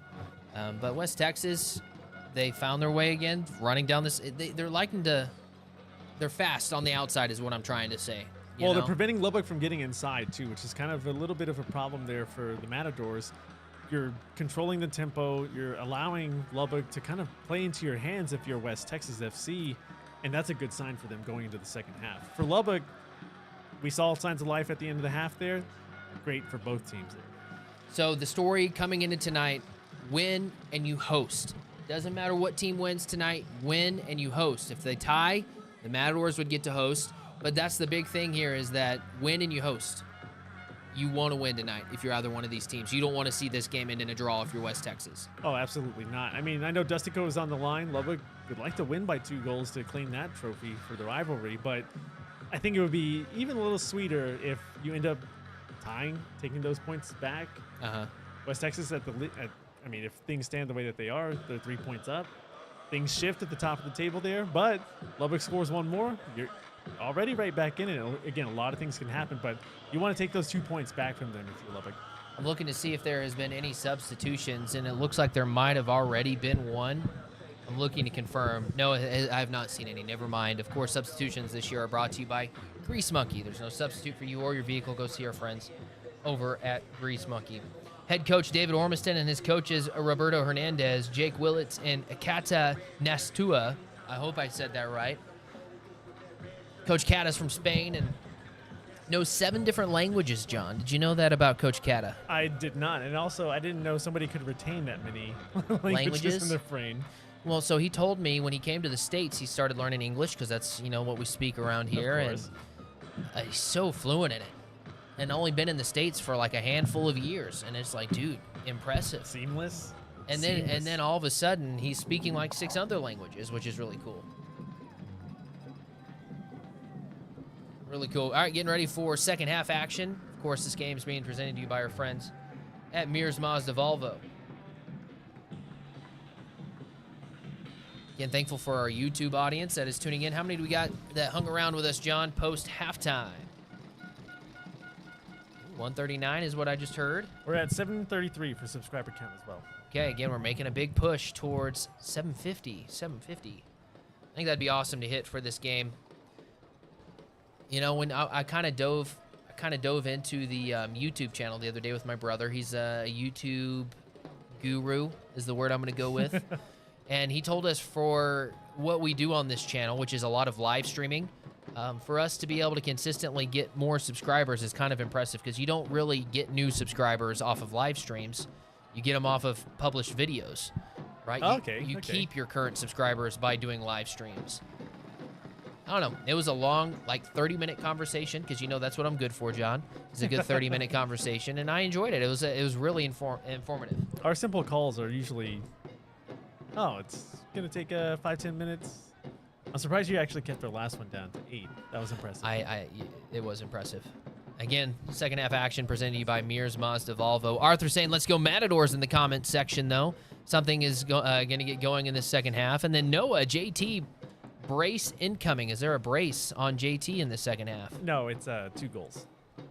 2 goals is a brace. I like that. Great ball. I'm over here thinking he's got a brace on his knee. Adam Abuhamidi there on that far side. That was right around the spot where he scored his first goal for the Lubbock Matadors. They do reset to Momo Diop. Good control there, not forcing the issue.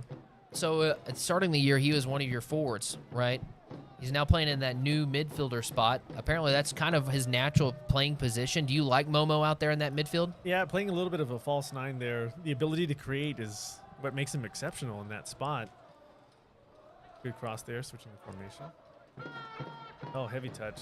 Yeah, trying to keep it in bounds. That was Nico Cross. I got to watch these guys, John, over the last week do the coaches camps, or not the coaches camps, the kid camps for the Matadors, and they broke them out into 6 different sections, or sessions rather, and the kids would go 20 minutes at a time to different sessions, equaling up to 2 hours, right? But they got to go and hang out with different players during those 20-minute sessions, and seeing the way they interacted with the different age levels was so fun. They were able to bond with the 16-year-olds all the way down to the 5-year-olds that were out there. And I want to tip our caps to these Matadors for, we say they invest in the community. I got to see it firsthand as they were pouring into the kids the other day, as it was pouring rain, by the way. Football in the rain is fun. Dude, I told my son, he was like, I want to go home. And I'm like, dude, this is a core memory, dude. Go out there and play in the rain, man. We played a little friendly action at Burl Huffman, 11-on-11 in the rain. That was fun. I'm sure the kids enjoyed it too. Oh man, great move right there at the camps. Oh, on those turf fields, man, it was real nice. During that first half, John, we talked a lot about how they were trying to, I think it was West Texas, was trying to move from the outside in. How difficult is that on a field that is more narrow than the traditional field because they're playing here on an American high school football field. Makes it easier with the turf. That ball's going to get some roll no matter what. Oh, great slide. Oh, gosh, and I think Ryan bumped his head on the turf right there. And popping back up. Goodness. Turf monster, man. John's waiting for that instant replay on his YouTube stream. Good passing by Williams getting out of there. Oh, yeah, he took a... Yeah, his head whipped on the ground, man. He took a spill there. But in terms of going back to what we were talking about for passing there on the narrow field, makes it easier with this turf. Great surface for that ball to kind of glide across. Looking for a cross. Trying to whip his leg around right there. That was a great pass. So at number 3, Leonardo Frieri. You got it. Okay, I'll take it. Oh, overran it. A little bit of disgust from the crowd. Groans of displeasure. One business that you'll never groan of displeasure with is Armstrong Plumbing and Electric. They are sponsored all of our goals this year, and they are one of Lubbock's oldest family-owned businesses, and they're proud to sponsor the Lubbock Matadors as they regain possession there. Since 1934, Armstrong has been committed to providing excellent service for their residential, commercial, and industrial clients. Something wrong? Better call Armstrong. Visit bettercallarmstrong.com to learn more about the services that they can provide, as well as their licensing and registration information. Heavy pass just went to Williams there. Almost offside there. Actually kind of blasted 15 yards in front of him there. I want to say I see the quality difference in the broadcast cameras tonight, John. What did you see there as you were doing hand signs at me? It looked like American Sign Language. It's a substitution. Substitutions are brought to you by Grease Monkey. There's no substitute for you or your vehicle. Go see our friends at Grease Monkey today. Who do we have substituting in for the Lubbock Matadors? Looks like number 2. Okay, number 2 today for the Lubbock Matadors is Tim Kalusha. He is coming in to play for Kobe Avila. Of course, Tim is traditionally in the starting lineup, the starting 11. Kobe's been a part of this team for almost 2 weeks now. And Coach said he's been fitting in, and it's been great. Going back to the stream, though, John, the cameras look great tonight. Very crisp color. Still things we're trying to work out here, but, I mean, we did our best to continue this week to provide this great service to you. It's free. It's free football. It is. How can you be mad about that? No, you can't. You can't. And then I do want to tip my cap to LISD TV. They done some tremendous things for us this season, getting us on the air and taking care of us from behind the scenes, muting our mics when they need to be muted, all the different things. So thank you to Elizabeth Roop and her team at Lubbock ISD TV for what they did for us this season. But grateful for the Matadors because they're investing in us. They poured in a lot of money to make sure that we still get to do these games. Absolutely. And so thank you to the front office for the Matadors for supporting us. And Thomas, he was here all day. Shout out to Thomas. He was in the mud with us. Great dribble through there. Yeah, Adam Abu Hamidi. Great shot. Yep. Laying there on the ground is Keegan Grant as he gathers that one in. Yeah, shout out to Thomas. He is a zombie tonight here at the game. They do all this work leading up into the games, and he is a zombie tonight because he was here with us all day today, getting ready for this stream so that we could be on the air tonight. Changing the ins and outs, making sure our services our were assets good to go. Yeah, with the much. graphics, like the amount of work that the goes. Starlink up. Yeah, that thing's pointing north. I didn't know. I've never seen one of those until today. That was kind of cool. The future of internet is crazy. You point a satellite to the sky. Ryan Nadeau crazy, here. That ball. Nadeau firing. Right. John gave him a silent clap right there. He approved of it. What'd you like about it, John? Shot on target. Ryan just finding that opening there on the edge. Uncontested, really. He probably could have took another couple touches there before putting that on the keeper there. Fantastic ball over the top, playing out of the back. Oh, no, that pressure closed out. Number 13, actually, Cameron Watts. Great effort on the ball there from him to kind of force Nadeau to go quickly. And speaking of quickly. Yeah, here comes Jack Thomas firing from way deep over top left. And it's rolling towards the video board there in the south sides of the complex here. Another substitution coming in. Yep, substitute brought to you by Grease Monkey. There's no substitute for you or your vehicle. Go see our friends at Grease Monkey. Adam Abu Hamidi looks like he is going to take a seat unless they got the number wrong. Coach Dave is laughing. They did get the number wrong. Maybe not. I don't know. No, Adam Abu Hamidi going to take a seat. Checking into the ball game is Pablo Torre. Pablo Torre, one of the new names, John, that have been added on to the team this season. Talked about it at the top of the broadcast there about NPSL teams kind of bringing in some guys late. Of course, a lot of collegiate players here. Some need to report back, some going back home for a little bit before they check in with their teams. Right. No, it's all about at this point of the season adding depth to your team and trying to find guys that will buy into your culture and you know, play the game the right way, play the game the way, the Matador way that they would want you to play. Well, I mean, for the Matadors, it's all about intensity and character. You want to get the right guys in the right places, and making those substitutions is oh, what a pass. Trying to get it up there to Pablo Torre.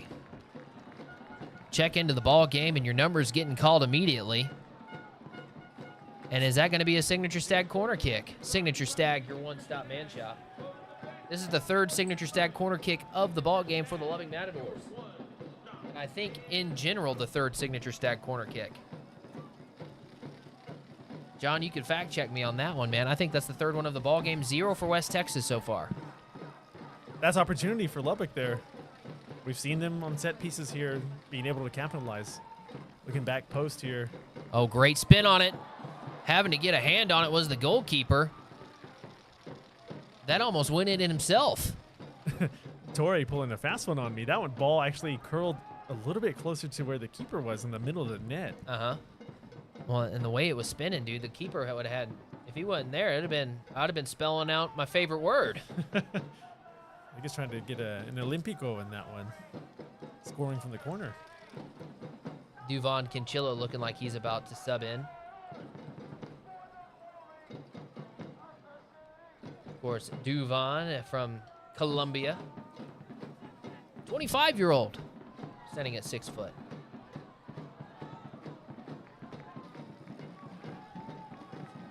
Player slowly getting up for the Lubbock Matadors right there.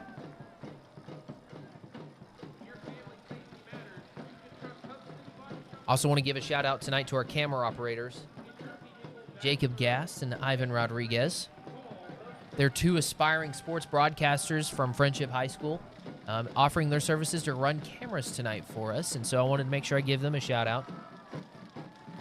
Obviously, this is a great opportunity for them to add on to their high school resume, right? Working a professional game, streaming on My Lubbock TV. I don't know. I just want to thank them as we're on the air tonight. Didn't see who Duvon checked in for there.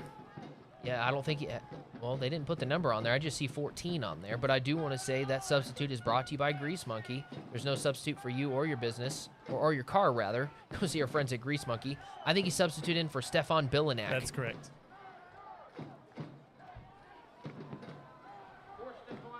Matadors with the ball there, trying to get it in through the box was Jamal Williams. It's just so hard when you got two defenders all over you.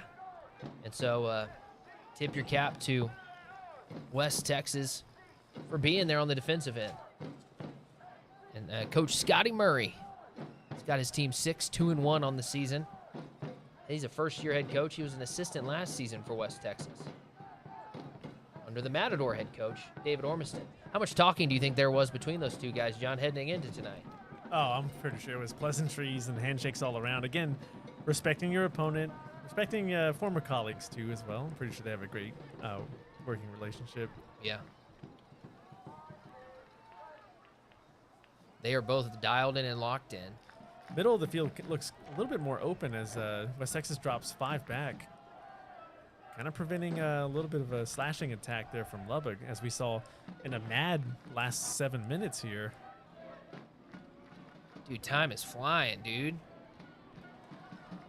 Great 1-2 play there on the edge. Yeah. Ryan again. Ryan Nadeau looking for a cross, blocked by the West Texas player, and it'll be a throw-in. Want to give a shout out to the West Texas fans that came tonight. Got to meet the owner of Tall City Brewing. Thought that was kind of cool. Oh man, he loved you. he knew me. There is a lot of yellow jerseys down there though on that front line, and okay, when I say a lot, I'm looking. I don't know. I'd easily say like 2 or 3 dozen. Maybe I'd lean more towards the 3 dozen fans here for West Texas FC. They travel well. Yeah, they did great. Of course, the Matadors did that. Yeah, you know, we're 90 minutes away, right? You want to see that. You like seeing that. Ooh, that ball deflected off of Momo's face right there, and then cleared out by West Texas. Good drop all the way back. And then they're going to feed it to Andre.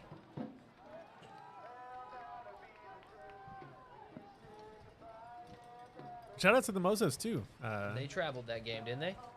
Or our boys on the podcast, actually, for helping us out here with the booth cam. Oh, yes. Dylan helped us out with the booth cam today. I'll be honest with you. As a media teacher, I'm thinking this looks more like a lens and not like a full-fledged camera. It does. It's just like an eye looking at us. That's right. Getting to know some more of the Lubbock Matadors this season. Jamal Williams, he says never give up on your dreams. That was the lesson his parents taught him and the best advice he had ever received out of a player. Look at him tonight, living that dream, going out here and playing at a high level. What was the best advice your parents ever gave you, John? It wasn't verbally expressed, but teaching me to be myself. Basically, supporting what we were doing, video stuff growing up, playing with the RCA camera, stuff like that. Thanks, dude. Back to the action here. Lubbock pressing in the middle here a little bit.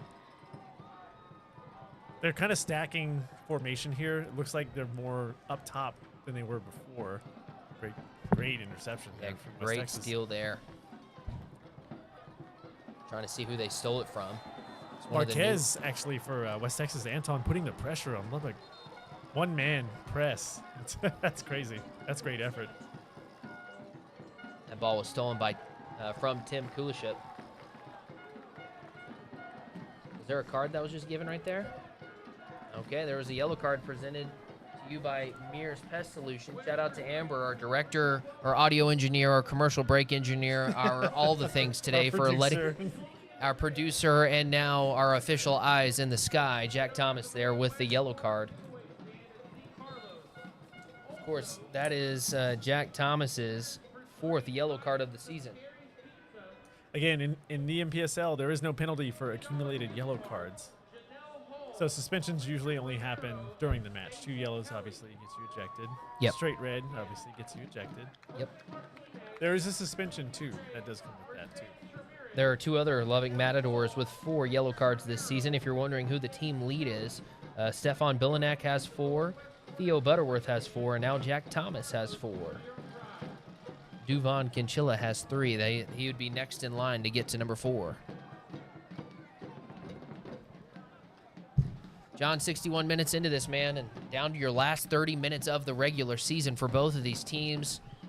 I'm just so thankful sitting up here tonight, thinking about the season that we've had up here in the booth, getting to call these games, and being up here once again, being the voice of the Matadors has been truly a blessing. Fantastic through ball. Jamal Williams there on that far side. Great numbers on getting back on the defensive end if you're West Texas. Trying to get it up there. That ball headed by the Lubbock Matador, Pablo Torre. He was the only red jersey in a sea of white jerseys. He got his head on it. I love the effort there from Williams, just getting down the line, using his speed to his advantage. A little bit of a hesitation once he actually got into the box or close to the box as that ball kind of floats in there. Yep. Unmarked, you had 3 defenders around him, and Torrey, fantastic effort putting his head on it. Signature Stag corner kick. Signature Stag, your one-stop man shop. Duvon Kinchilla here. A little too strong right there. We'll roll out of bounds and we'll have a goal kick. Duvon Kinchilla done those all season long, doing great things on those corner kicks. 62 minutes. Just add 60 to the time at the bottom of the screen. Yeah, there. so you're looking at the timer here. I guess our timer was only set for an hour. Right? It reset at an hour? So just add 60 to that. Add 60. There you go. I'm glad Jordan saw that. I would have totally not seen that. I need to pull my phone out, though, and look at comments here, John. My phone is nearly dead, though, so I'm hurting the audience here tonight. I feel like I've ignored them. Adriana, good job, Amber. Yes, Adri says, good job, Amber and crew. Why did the time reset, Logan? We think so. We are debuting new things tonight on our end of the stream, and we think it was only set for an hour, so we think that's why. Arthur saying, shots. Dude literally took his own cleat off. Wow. It was the West Texas player that was down right there. Delay there. Of course, Arthur's in the building tonight and commenting here on the live stream, which I think is really cool. Everyone should be in the building, listening, and then commenting. Of course. I'm in. It adds to the game day experience. Trying to cross the middle. A Matador falling to his feet. Ball goes off of his head right there. Theo Butterworth pops back up. I hope that young man's okay because he's going to be feeling that tomorrow. Back the other way, though, is Jack Thomas. Out in front. Crossing it. Yes, sir! G-O-A-L. Yo! Pablo Torre. His first of his Matador career. And we're knotted up at 1. Matador Nation is on their feet. The biggest crowd of the year is celebrating. We have a ball game here. Fantastic 1-2 effort, breakaway speed. Jack Thomas leading the charge, and Torre keeping up with them. Excellent effort, wide open on the backside of that net there, just tapping that one in. Lubbock back in the ball game. 65th minute, Jack Thomas does it again. He leads the team in goals, but that time it's the assist to the newcomer, Pablo Torre. Yes, sir. We talked about the intensity. We talked about the effort for Lubbock applying at the closing minutes of the first half there. We see the smoke going off. It's a lovely scent too, by the way. Can you smell it? Oh, yeah. I'll be honest with you, there's no airflow up here in the press box, so... It was up here earlier when they let the first one go. But again, that's the intensity that Coach was talking about pre-match, and you applied the pressure there, and you found your way into the back of the net. Jay Garcia saying goal. Logan saying ouch. Yeah, if you're a West Texas fan, you know, we talked about that first goal by West Texas sucked the air out of it. The air is back in the building now after that goal. Freddie saying it was an obvious offsides. I'm not sure about that, Freddie. Obviously, we don't have the luxury of VAR at this level. Oh, is that, dude? Yeah, dude, I know what you mean. I've seen those. All right, hey, we got a free kick there from that far side. Andre Schleffly punches that one up in the air. He climbs the ladder for that one. We have a substitution coming in for West Texas. Okay, the substitute's brought to you by Grease Monkey. There's no substitute for you or your vehicle. Go see our friends at Grease Monkey today. John, who is substituting in for West Texas FC. Kanata Torria coming in for number 8. Karek Bromwich. Okay. So there's your substitution. Is approaching the 67th minute here for those keeping time with us.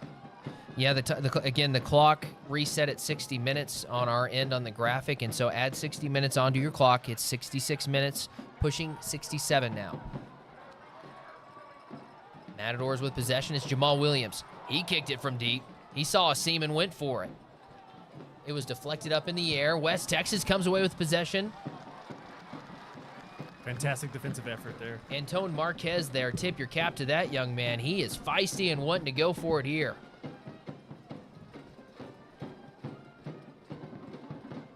All the Matador fans telling him to go back and look at the stream there in the comments section. Keep up the momentum, says Arthur. Let's go. Let's get another one. To quote one of the Mozos chants, we want another one just like the other one. We want more. That's a good one. That's one of my favorites that my 3-year-old remembered. Kanata coming in now. Big crowd here tonight, says Mass to Fame, and that's right. No, this is by far the largest crowd here. We'll have to go ask Coach Poe over there what the official attendance is once we get it. Oh, yeah, let's do it. Put it in his ear right now. Mr. Sir, we need to know the final attendance. Mozos are jumping up and down, though, right now. put up some signs in front of them tonight. It's for the tifo, letting people know, hey, there's gonna be a tarp over us for a little bit, just for a couple of minutes. Did it happen? I didn't see it. I didn't see it either, but I think they're waiting for that one to come out. Okay. Canada on the ball again, dispossessed. Thomas has that ball poked away, but it goes right to Ryan Nadeau. Battling 2 defenders all over him. Need a little bit of help there. You like that from the defenders there from West Texas. One thing that I do like is Fuse Graphics Group. They are a family first, community first, and quality first company. Fuse Graphics Group passionately leading our print partners and our community.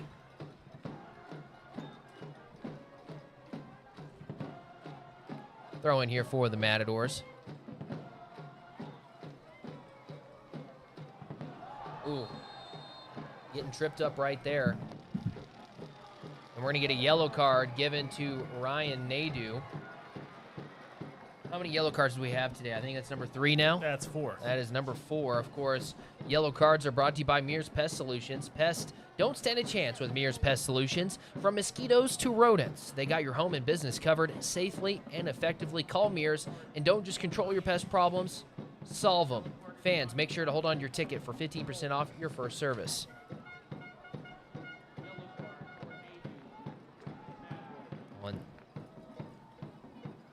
Trying to watch things happening off ball. Quickly back to the action here. On ball is Jamal Williams. Trying to go the other way, and man, does he have a long stride. He's getting grabbed, tugged every direction. Are we going to see another card maybe? I believe we are. Yep. There it is. There's another yellow card presented to you by Mears Pest Solutions. Pests don't stand a chance with Mears Pest Solutions. Call them today. I mean, Williams just turned on the jets, essentially, and a lot of grabbing. Almost ripped the shirt off of him. Number 3 on that one. That's actually Leonardo Frieri. Logan says fitting that Ryan gets a yellow card against his former team. Again, the storylines coming into this game tonight is just so surreal, and for both of these teams, it makes it so exciting. The NPSL Lone Star Conference, right, regular season finale for both these teams is a championship game for the regular season title. You know, it's the storylines write himself. There's a free kick. Ooh, trying to get it towards Butterworth. Just right out in front of him, just a little too much, and it'll be a goal kick. Great pace on that ball. Kind of rocketing in that box there. Rocket's red glare. Ooh. Bombs bursting in air. The day after the 4th of July. Yeah, that was incredible pace on that ball. Very quick reaction. Kind of getting back to it as we approach the 72nd minute. Lubbock still has a lot of time to do something. West Texas also has, they've crept up in this first half. Probably about the first 8 minutes or so, showing their teeth a little bit. I see Adam K's comment there about Jack Thomas. I do want to mention Perry's Pizzeria. I would like to give them a special thank you and a shout out to our partner, Perry's Pizzeria and Tap House. They're located off of Quaker and 114th Avenue. And Perry's is your place for New York-style pizza, wings, and craft beer plus lunch specials, happy hour, and catering options. Big fan of Perry's Pizza. They have good sandwiches, too. Oh, I'll add that onto the playoff ad read whenever we get there. Yeah, try it out. Try one before the playoffs. Oh, I've gone to Perry's multiple times. That ball's stolen away. Right idea with the 1-2 effort. Great hustle there. Nope, foul in play. I like it. I know the ref's blowing that one, but I still like that effort there from Nadeau. What did the ref see there? Was just too much hands? A lot of contact, just coming back. Not necessarily retaliatory, but you can see, hey, it's probably doing a little bit too much in terms of winning the ball without your feet. Great passes. Location, location, location by West Texas. Stolen away on that third one by Lubbock. And here comes Jamal Williams again, using his long strides to try to get out ahead of the defenders, and he's digging into his pocket again. It's gonna be another yellow. And we have another yellow card. I believe did we just get 2 of them? All I know is that yellow card is brought to you by Mears Pest Solutions. Pests don't stand a chance against Mears Pest Solutions. From mosquitoes to rodents, they got you covered. Call them today.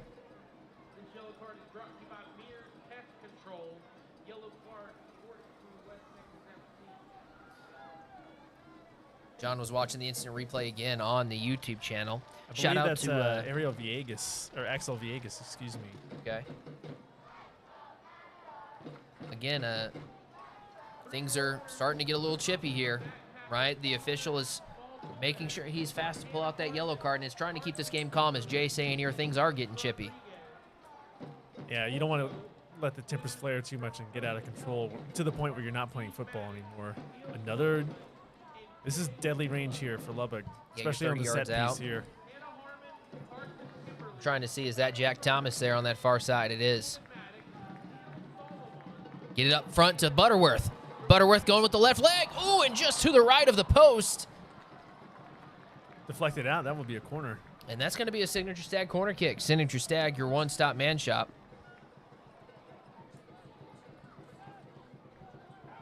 Matadors' 5th corner kick of the game. West Texas still sitting with a goose egg on the corner kicks, John. Here's Ryan Nadeau. Looking for a header. Climbing the ladder was multiple players. The ball hits the ground and then booted out. Again, want to remind our fans watching, our clock reset at 60 minutes. Add 60 onto that time on there. And that's what time we have left. We are heading into the 75th minute. John, 75th assessment here as things are getting chippy, and we're down to our final stretch. I mean, there's obviously some frustration out there as we have this hydration break.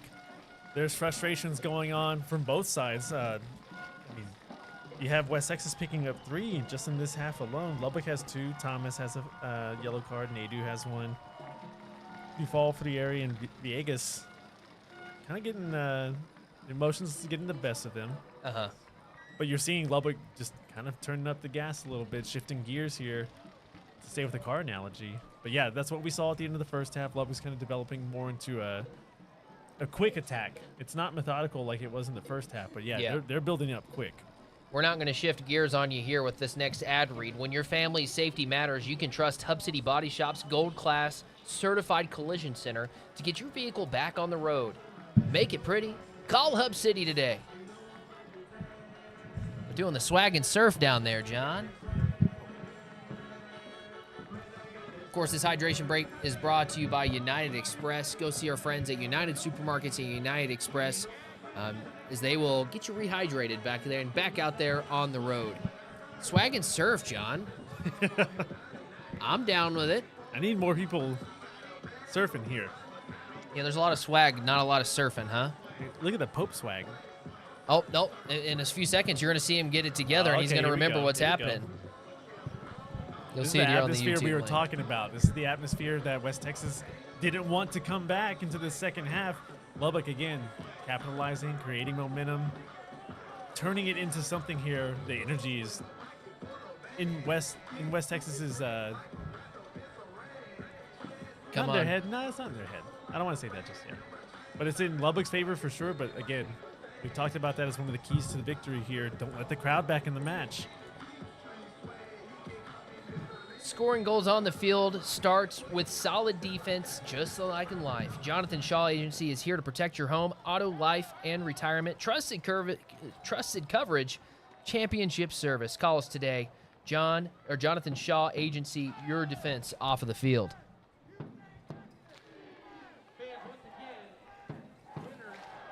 I saw Logan's comment about Perry's Pizza. You can get a Tall City beer in Lubbock over at Perry's Pizza. I think that's pretty cool. I might have to do that the next time. We'll do it for you, Logan. You know what? I'm willing to, because he has been an active member and of the comments tonight, cheering on his team. He's not a fan of the Mozo Pope, though. Here on this near side, again, the Matadors with possession. That is a substitute that checked into the ball game for the Matadors, wearing number 77. Wearing number 77 for the Lubbock Matadors, Jonathan Cardona, playing the forward spot from San Diego, California. Cardona, another one of your recent signees. Of course, that substitute is brought to you by Grease Monkey. There's no substitute for you or your vehicle. Go see our friends at Grease Monkey today. John, what kind of car do you drive? I should know this. It's gray. It's a Dodge. I couldn't tell you the brand or the name. All I know is that he's going to see our friends at Grease Monkey the next time he needs to get an oil change, is where I'm trying to go with it. Oh, absolutely. That's coming up soon. high mileage oil change at that. Yeah. Jack Thomas trying to battle for possession there, stolen by West Texas FC. Moving and grooving quick was number Great 7 for him, but stolen. Trying to push it forward with some spin on it, but that's Keegan Grant clearing That's it. actually Alberto De Miguel that checked into the match after that hydration break also. Okay. That, of course, that hydration break was brought to you by United Express, but that substitute is brought to you by Grease Monkey. There's no substitution for great service at Grease Monkey. And that's a guy that I would have assumed that would have been in the starting 11 tonight for West Texas. Coming off trying to be a super sub late. He scored 7 goals this season. You don't normally see that kind of goal-scoring capabilities coming off of the bench, right? It depends. We talked about more control of what West Texas was doing the first half and a little bit, probably 10, 15 minutes into the second. But he's a fantastic effort on the ball. Talked about him being one of the players to watch at the beginning of the game as there's the corner kick here. Cardona going one-on-one over there in that corner, booting it, looking for a cross off of the leg of a West Texas player, and we're going to have a Signature Stag corner kick. Signature Stag, your one-stop man shop. De Miguel, though, can score, so keep an eye out for him. Again, number 7 for West Texas FC. So here's your corner kick for the Lubbock Matadors. Looking to see if I saw the number there. It looked like a single-digit number, and I think that's Tim Kalusha. Bowling Green University. He's from Berlin, Germany. Kalusha. Trying to go up the ladder was Jack Thomas. Or was that Jack Thomas? It could have been Theo Butterworth. That was Butterworth on that one. He had to get up there once again. And I believe we're about to have another corner kick. Lubbock taking their time getting to that ball there. Yep, Duvon Conchilla will be the one making his way over there. So this is corner kick number 7 of the ball game. Number 7 for the Matadors. Duvon knows where to put that. Look for Jack to kind of sneak in here a little bit. They've scored 2 goals this season. They've connected a lot. Yeah, it's a percentage chance that they can do this here. Here's your kick. Going back to Butterworth. Oh, trying to... Oh, man. He tried to bicycle kick. That was Jack Thomas. Sword on him there. Oh, man, that was close. Great second effort there with the ball popping back into the 6-yard box, too. As another substitution coming in. Number 20 for Lubbock, Jack Pasco. Jack Pasco will be checking into the ball game. Of course, that substitute is brought to you by Grease Monkey. There's no substitute for you or your vehicle. Go see him today. Substituting in for, I believe, Jamal Williams. Great night for Williams. It's going to be hard to give a Signature Stag man of the match tonight. I kind of want to lead towards the defensive end or maybe one of your midfielders. But I don't have to make that call. It's going to be on the front office for that one, right? Where would you lean on it, John, as we have, we're in the 81st minute here? I give it to Kobe for me. Fantastic effort just kind of holding down that line of the field. First start for Lubbock. Hasn't been on the team that long, and just great effort from him all around. Yeah, he seemed to be in all the right places and all the right times on the defensive end, playing that midfield spot, right? You kind of control the game in that position, and he did a good job out there. I like that. I also like the comments that we're getting here from Junior. He says, Vamonos, West Texas. Thank you, Junior, for tuning in and leaving 3 comments in a row that I only understood the first one, but I love it. Actually, Dale, West Texas. I see that one. You still have a chance, too, if you're West Texas, approaching the 83rd minute here. Another substitution coming out. Number 11 coming in for West Texas. That's Yart Van Lieshout. Well, Yart will look like I look like whenever we hit 1,000 subscribers out there. He's got a clean-shaven head. Again, make sure you subscribe, like, and share so that we can reach that 1,000. And, of course, when we hit 800, I'm going to the scrub store, and I'm going to buy Jake Willits, the assistant coach for the Matadors, a doctor coat, because I call him Dr. Willits. So that's at 800. So many milestones to look forward to. Antoine Marquez is the player that subbed out. His night is done. Well, and he's one of those guys that's been a little bit of everywhere, too. If you're a West Texas fan, we've called his name a lot tonight. Great motor on him. Mm-hmm. Great blockout skills there, too, by Pablo Torre. He had to, like, do a 360, basically, to block him out. Hey, Fran saying subscribe. Thank you, Fran. And, of course, Felipe saying, let's go Matadors. Yeah, don't we all want to see Jake Willits get his doctor coat? I think more people want to see you with your shaved head. No, nobody wants to see that, John. Ball's going to go in the way of the Matadors. Matador Nation, or even West Texas Nation, are you hungry for real scratch-made goodness? At Bubba's 33, they take pride in crafting every dish fresh every day. From hand-stretched stone-baked pizzas to big, bold burgers stacked high with premium ingredients. It's all made in-house, right down to the sauces and dressing. But we're more than just great food. We're a part of the community. That's why they're proud to team up with the Lubbock Matadors Soccer Club. So come experience the hometown hospitality and unbeatable flavor at Bubba's 33 and see what they can welcome you and serve you today. Man, I'm hungry. Yeah, I ate relatively early coming into today. Got some snackage up here, but no one wants to hear me crunching. No, it could be an ASMR podcast, or broadcast. That'd be nuts. Oasis saying, yo, it's Caden from Friendship. Go Matadors. Well, Caden, we got Jacob over here running the cameras. He's the main camera tonight. And we got Ivan Rodriguez running the tight camera tonight. And so we got Friendship Tigers out here running all the cameras, which is really cool. Great effort there from Lubbock, trapping that ball out of the air. Cut back. Momo gets the ball at the top of the box, hesitates with that late shot chance there.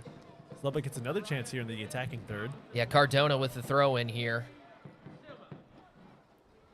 Man, they're immediately on top of them. It's going to go the other way. West Texas is really good about timing on when to throw in a double team, John. I've noticed that tonight. They know exactly when to get there to throw a wrench and everything. Creating traps, not necessarily offside traps, but in terms of having numbers to no dribble outlets for Lubbock to find. Yeah. They did a lot of that in the first half, actually, forcing Lubbock to go outside. It's a different look this time, especially with Lubbock's intensity kind of turning up. Nobody home on the end of that cross there. Cardona's going after it, though. I like to see that. Hey, thank you, Junior, for letting us know the in English. He spelled it out for us in English as there is a Matador down on the field. Fran wants to know, how old is the Matadors program? The Matadors, this is season 4 for them. And tonight, when this ball game goes final, it will be the conclusion of their 4th regular season here in Lubbock. And the growth that this club has made, they've put roots here in the town. They got their signature beer. They have a barn that fans can go buy merch at any time that they want. What they have done in these 4 years has been spectacular, and so I'm proud to be a part of this organization. Same. I mean, it's just been growing and adding more, appreciating the staff that they have, and it's just a fantastic part to be a part of. Helen, the final score is not final yet. We're actually in the 87th minute. Yes, and so again, add 60 minutes onto that clock. We will update that for the playoff game on Wednesday, but here comes West Texas. Oh, whoa, what a dagger in the 87th minute. Slowly building up to that. Schleffly's down on the ground, hands on his knees. That one hurt. It's 2-1 West Texas. Oh, wow. Another through ball, finding the seam just a little bit on the outside edge of the box, going towards the right side of the formation there, and just catches Schleffly, just not looking. That was a fantastic ball. Great build-up there from West Texas. West Texas fans celebrate on that one, man. That is a dagger. In this late in the ball game, that takes the air out of the stadium, and you're seeing yellow and blue smoke flames flying here at Lowry. 88th minute now. Still have stoppage, maybe 4 minutes. That's about what they had with stoppage time for the first half with your hydration breaks. Speaking of things happening down there on the field, we're about to have Bryce Glisson check into the ball game. course, substitutes are brought to you by Grease Monkey. There's no substitute for you or your vehicle. Go see our friends at Grease Monkey. He's checking in for Mateo Francu.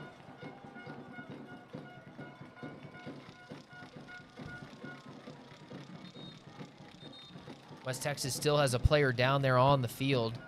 Guys are needing to stretch on both sides. It's a hot and humid day out there, and cramps can be a thing. We talked about Albert De Miguel. Was that him? That was him on that goal there, too. Just finding his way into space, getting behind the midfield.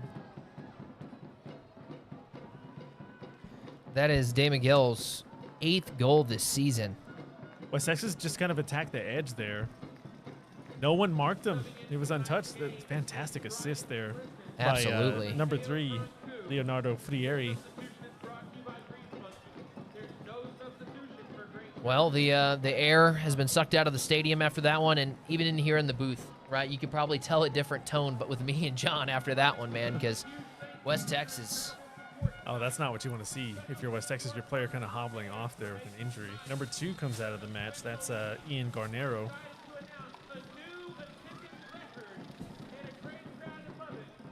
I'm listening real quick.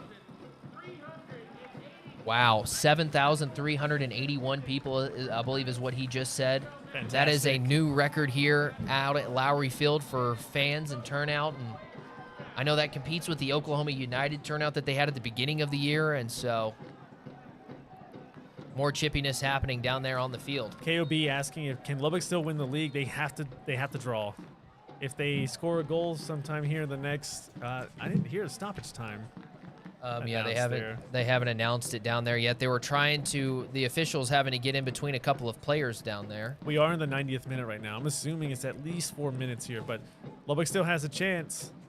Absolutely, yeah. No, it's we were talking about things that your parents told you as a kid. There's a lady the lady hasn't sang yet. To quote my dad, yeah. She hasn't sang yet. So, of course, this is the Matador Minute. And, of course, our community sponsors, Make-A-Wish of the South Plains. We want to make sure we give them a shout-out. 7 minutes added on. 7 minutes of stoppage time. That is crazy. So I'm looking at the standings right now. If West Texas holds on to this 2-1 lead, they will surpass Oklahoma United in the 2 spot, and then they will surpass the Lubbock Matadors in the 1 spot. They'll have 22 points, which would be the same amount as the Lubbock Matadors. But they won both of the matchups, and so they would surpass them. And they would be the 1 seed heading into the postseason. What does that mean? Well, that means the Matadors would be the 2 seed. They would host the 3 seed, which would be Oklahoma United, on Wednesday. Is that an offsides? They called it offside. 7 minutes is a long time. That is a lot of extra minutes. But we had a couple stops with cramps. We had a hydration break. And so 7 minutes. I'm not quite sure that was offside. It looked like Cameron Watts kept him on the replay here. So this is going to be the Matador Minute. This is where they get their fans to yell and be loud and proud. 7,000 strong here tonight. More than that. Battling for position as that ball gets headed up into the air. It's hard not to want to stand up right now, John, as Jack Thomas loses his feet right there. Kind of gets stepped on, it looked like. And here's the throw-in. Yeah, you see tempo. And you got to get up the field. Again, we got about 5 minutes left remaining in this match. Lubbock has shown that they were able to do that. They can get up the field. Peter saying, what is he saying there?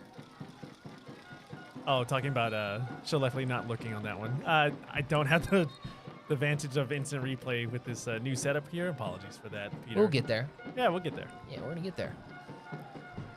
So here we go. Jack Thomas standing in front of right around the 19-yard line. Again, 7 minutes of stoppage time, and you see the clock right there in front of you. Add 60, and then you can see where we're at. Here's Jack Thomas. Matadors need something. Can they get it? That ball hit out by Grant. Great punch. That was a great punch. And an offsides. Ball was out of play there. Another substitution right out here of for play. West Texas FC. The substitute's brought to you by Grease Monkey. There's no substitute for you or your vehicle. Go see our friends at Grease Monkey today. Take us through the substitute. Kenny Al Hakazimena. I gave it a try. I apologize. I'm going to call him Kenny. Kenny's checking into the ball game.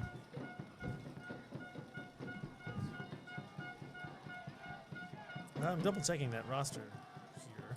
Okay. So Matadors have the ball. That ball is cleared. So Lefley's going to have to go and try and get it.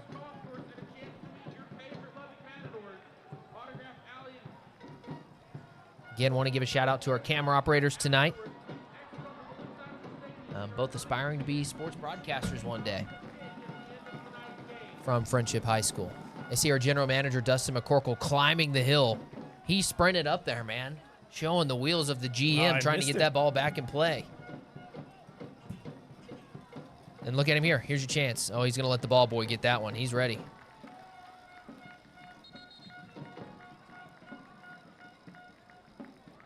Heard a whistle blow, and it's going to be West Texas's ball.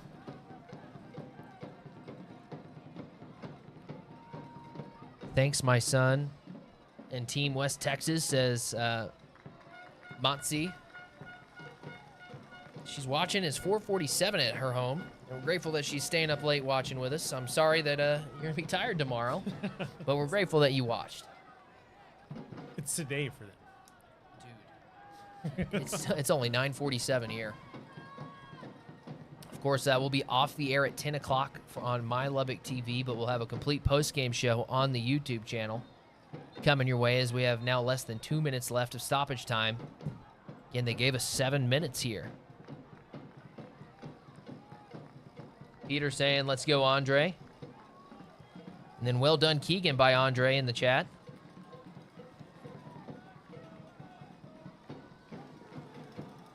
I agree with what BWM says. Andre's a fantastic keeper and nothing he could do. I like that comment.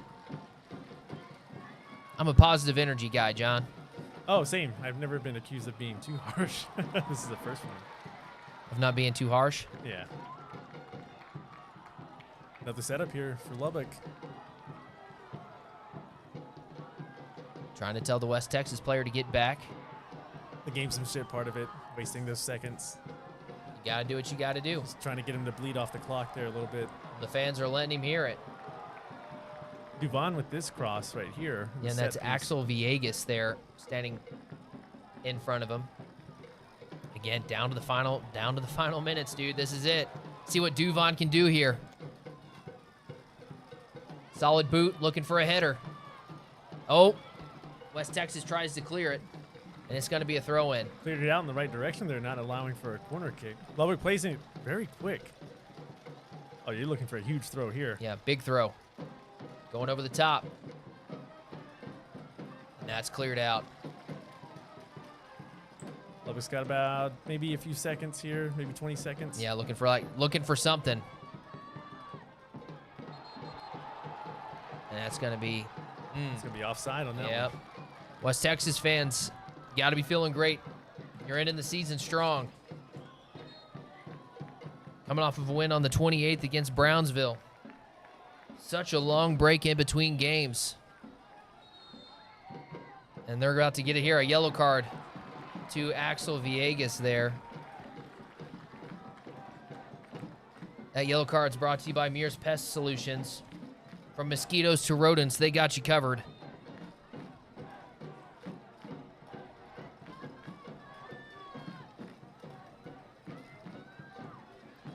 Side judge here is telling the West Texas bench to sit down and to back up a bit. West Texas is ready to celebrate.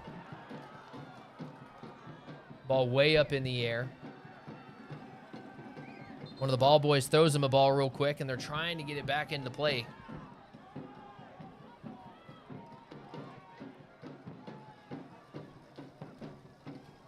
Yeah, you see that fourth official kind of getting in there a little bit too. Yep. You can tell. West Texas is ready to celebrate.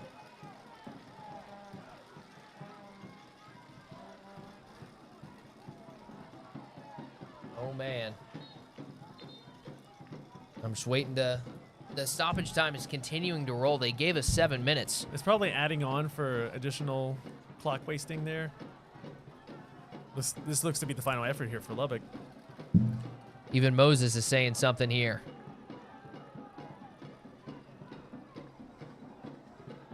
Great kick there by Schleffly. And that's it. West Texas, on a night where the Matadors had their biggest crowd to date and all the things to play for, they come here and steal the show, winning 2-1 over the Lubbock Matadors. They end the season as the #1 seed in the Lone Star Conference. Fantastic effort from West Texas, finding ways, literally finding ways in the gaps of the defense, putting 2 in the back of the net in the 14th minute, the 9th minute, and in the 87th there, kind of like you called it earlier, almost putting the dagger there. It was. El Dustico will stay in Midland for another year. And as a Lubbock guy, man, that kills you just a little bit. But it was a great game. And West Texas, they're out there celebrating, and rightfully so. It was earned tonight. Oh, absolutely. And again, we talked about every goal that they've had being earned this season. I mean, that's the icing on the cake for them, too. You walk away with El Dustico, you win the match, which puts you at the top of the table in the Lone Star Conference. That's just all good news for West Texas FC. They jump from the 3 spot coming into tonight with a goal differential of +13. They end in the 1 spot with that victory. That's how big tonight was. Well done, West Texas FC. I will say that. Well done. Oh, yeah, you got to tip the cap to them. I'm right there with Leighton Thomas in the chat tonight. Football is cruel. And if you're a Matador, this hurts. So with that, we're going to go to a commercial break here on My Lubbock TV. When we return, we're going to have our full post-game show here in the booth. And, of course, maybe we hear from Coach or from somebody here. But, again, final score, 2-1, your final. West Texas wins El Dustico for the 2nd straight year. They go into the playoffs as the 1 seed. We'll be back with more right after this on My Lubbock TV and on the Lubbock Matadors YouTube channel. One thing I really like about working with WonderTree is how fun they make the process. Whether it's monthly strategy meetings or on-site video shoots, they find ways for us to laugh together, all while accomplishing our goals.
All right, and we are back here, 2-1, your final score.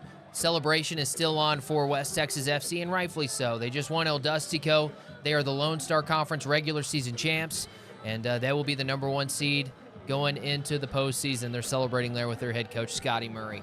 Devin Ward here alongside John Bocanegra in the booth. You see the celebration there on your camera, as well as with the fans out there rocking the yellow. This has been a gut punch tonight. I was telling the guys up here in the booth that I'm flatter than a week-old soda right now, and our tone kind of changed after that 87th minute, but it's because we're invested into the Matadors, and you hate to see them down like that, but tip your cap to a good performance tonight by West Texas. Well, I mean, fandom aside, too, like you saw exactly what was happening out on the field in terms of the momentum kind of shifting. There was a tug of war, so to speak, of effort on both sides of the ball, and I mean, West Texas finds a way to win, and that's kind of been their MO for a majority of their season.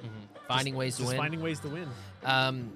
First time this season, the Matadors fell at home. The fortress crumbled tonight, and you hate to see it on a night where you had the most fans ever. But again, they stepped up to the big occasion there, did West Texas. I think this was one of the bigger nights of a fortress that you could have built for this. I mean, everything culminated up until this point, and as you see more celebrations there with El Dustico from West Texas FC. But hey, their fans traveled out. They showed out too. It was a great night for football for both sides. I know Lubbock didn't get the result that they wanted. They had opportunities. They had chances in front of the net, and they just weren't able to put them away. And that maybe could be an Achilles heel for Lubbock moving forward. We'll see. You'll definitely see some lineup changes for there. I mean, we saw plenty coming in tonight. We had Kobe had his first start tonight. Avila played fantastic football. Absolutely. tonight. He would probably be the signature Stag man of the match. We have 2 minutes left on My Lubbock TV, John, so we got to look ahead real quick. So Lubbock Matadors dropped to the 2 seed in the playoffs. They will host Oklahoma United on Wednesday. For West Texas FC, they'll be the #1 seed, and they will host Fort Worth Vaqueros, the 4 seed. I'm not sure to 100% on what day they will host, but I believe probably Wednesday as well.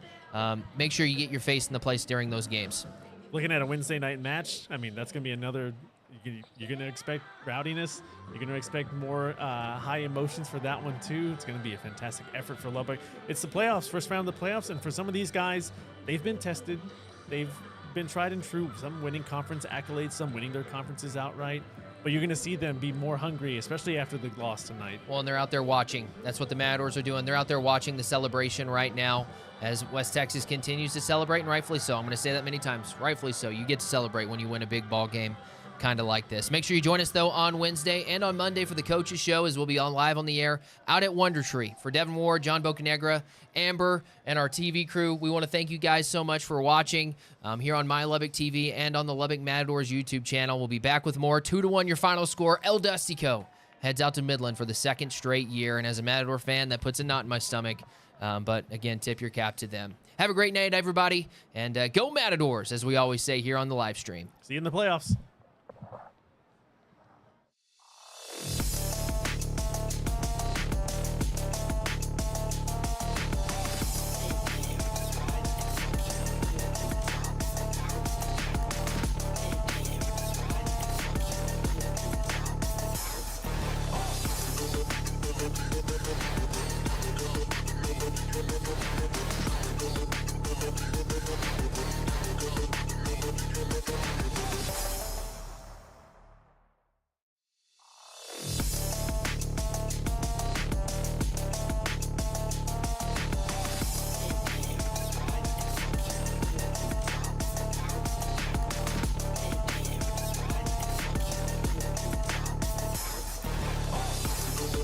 Thank you.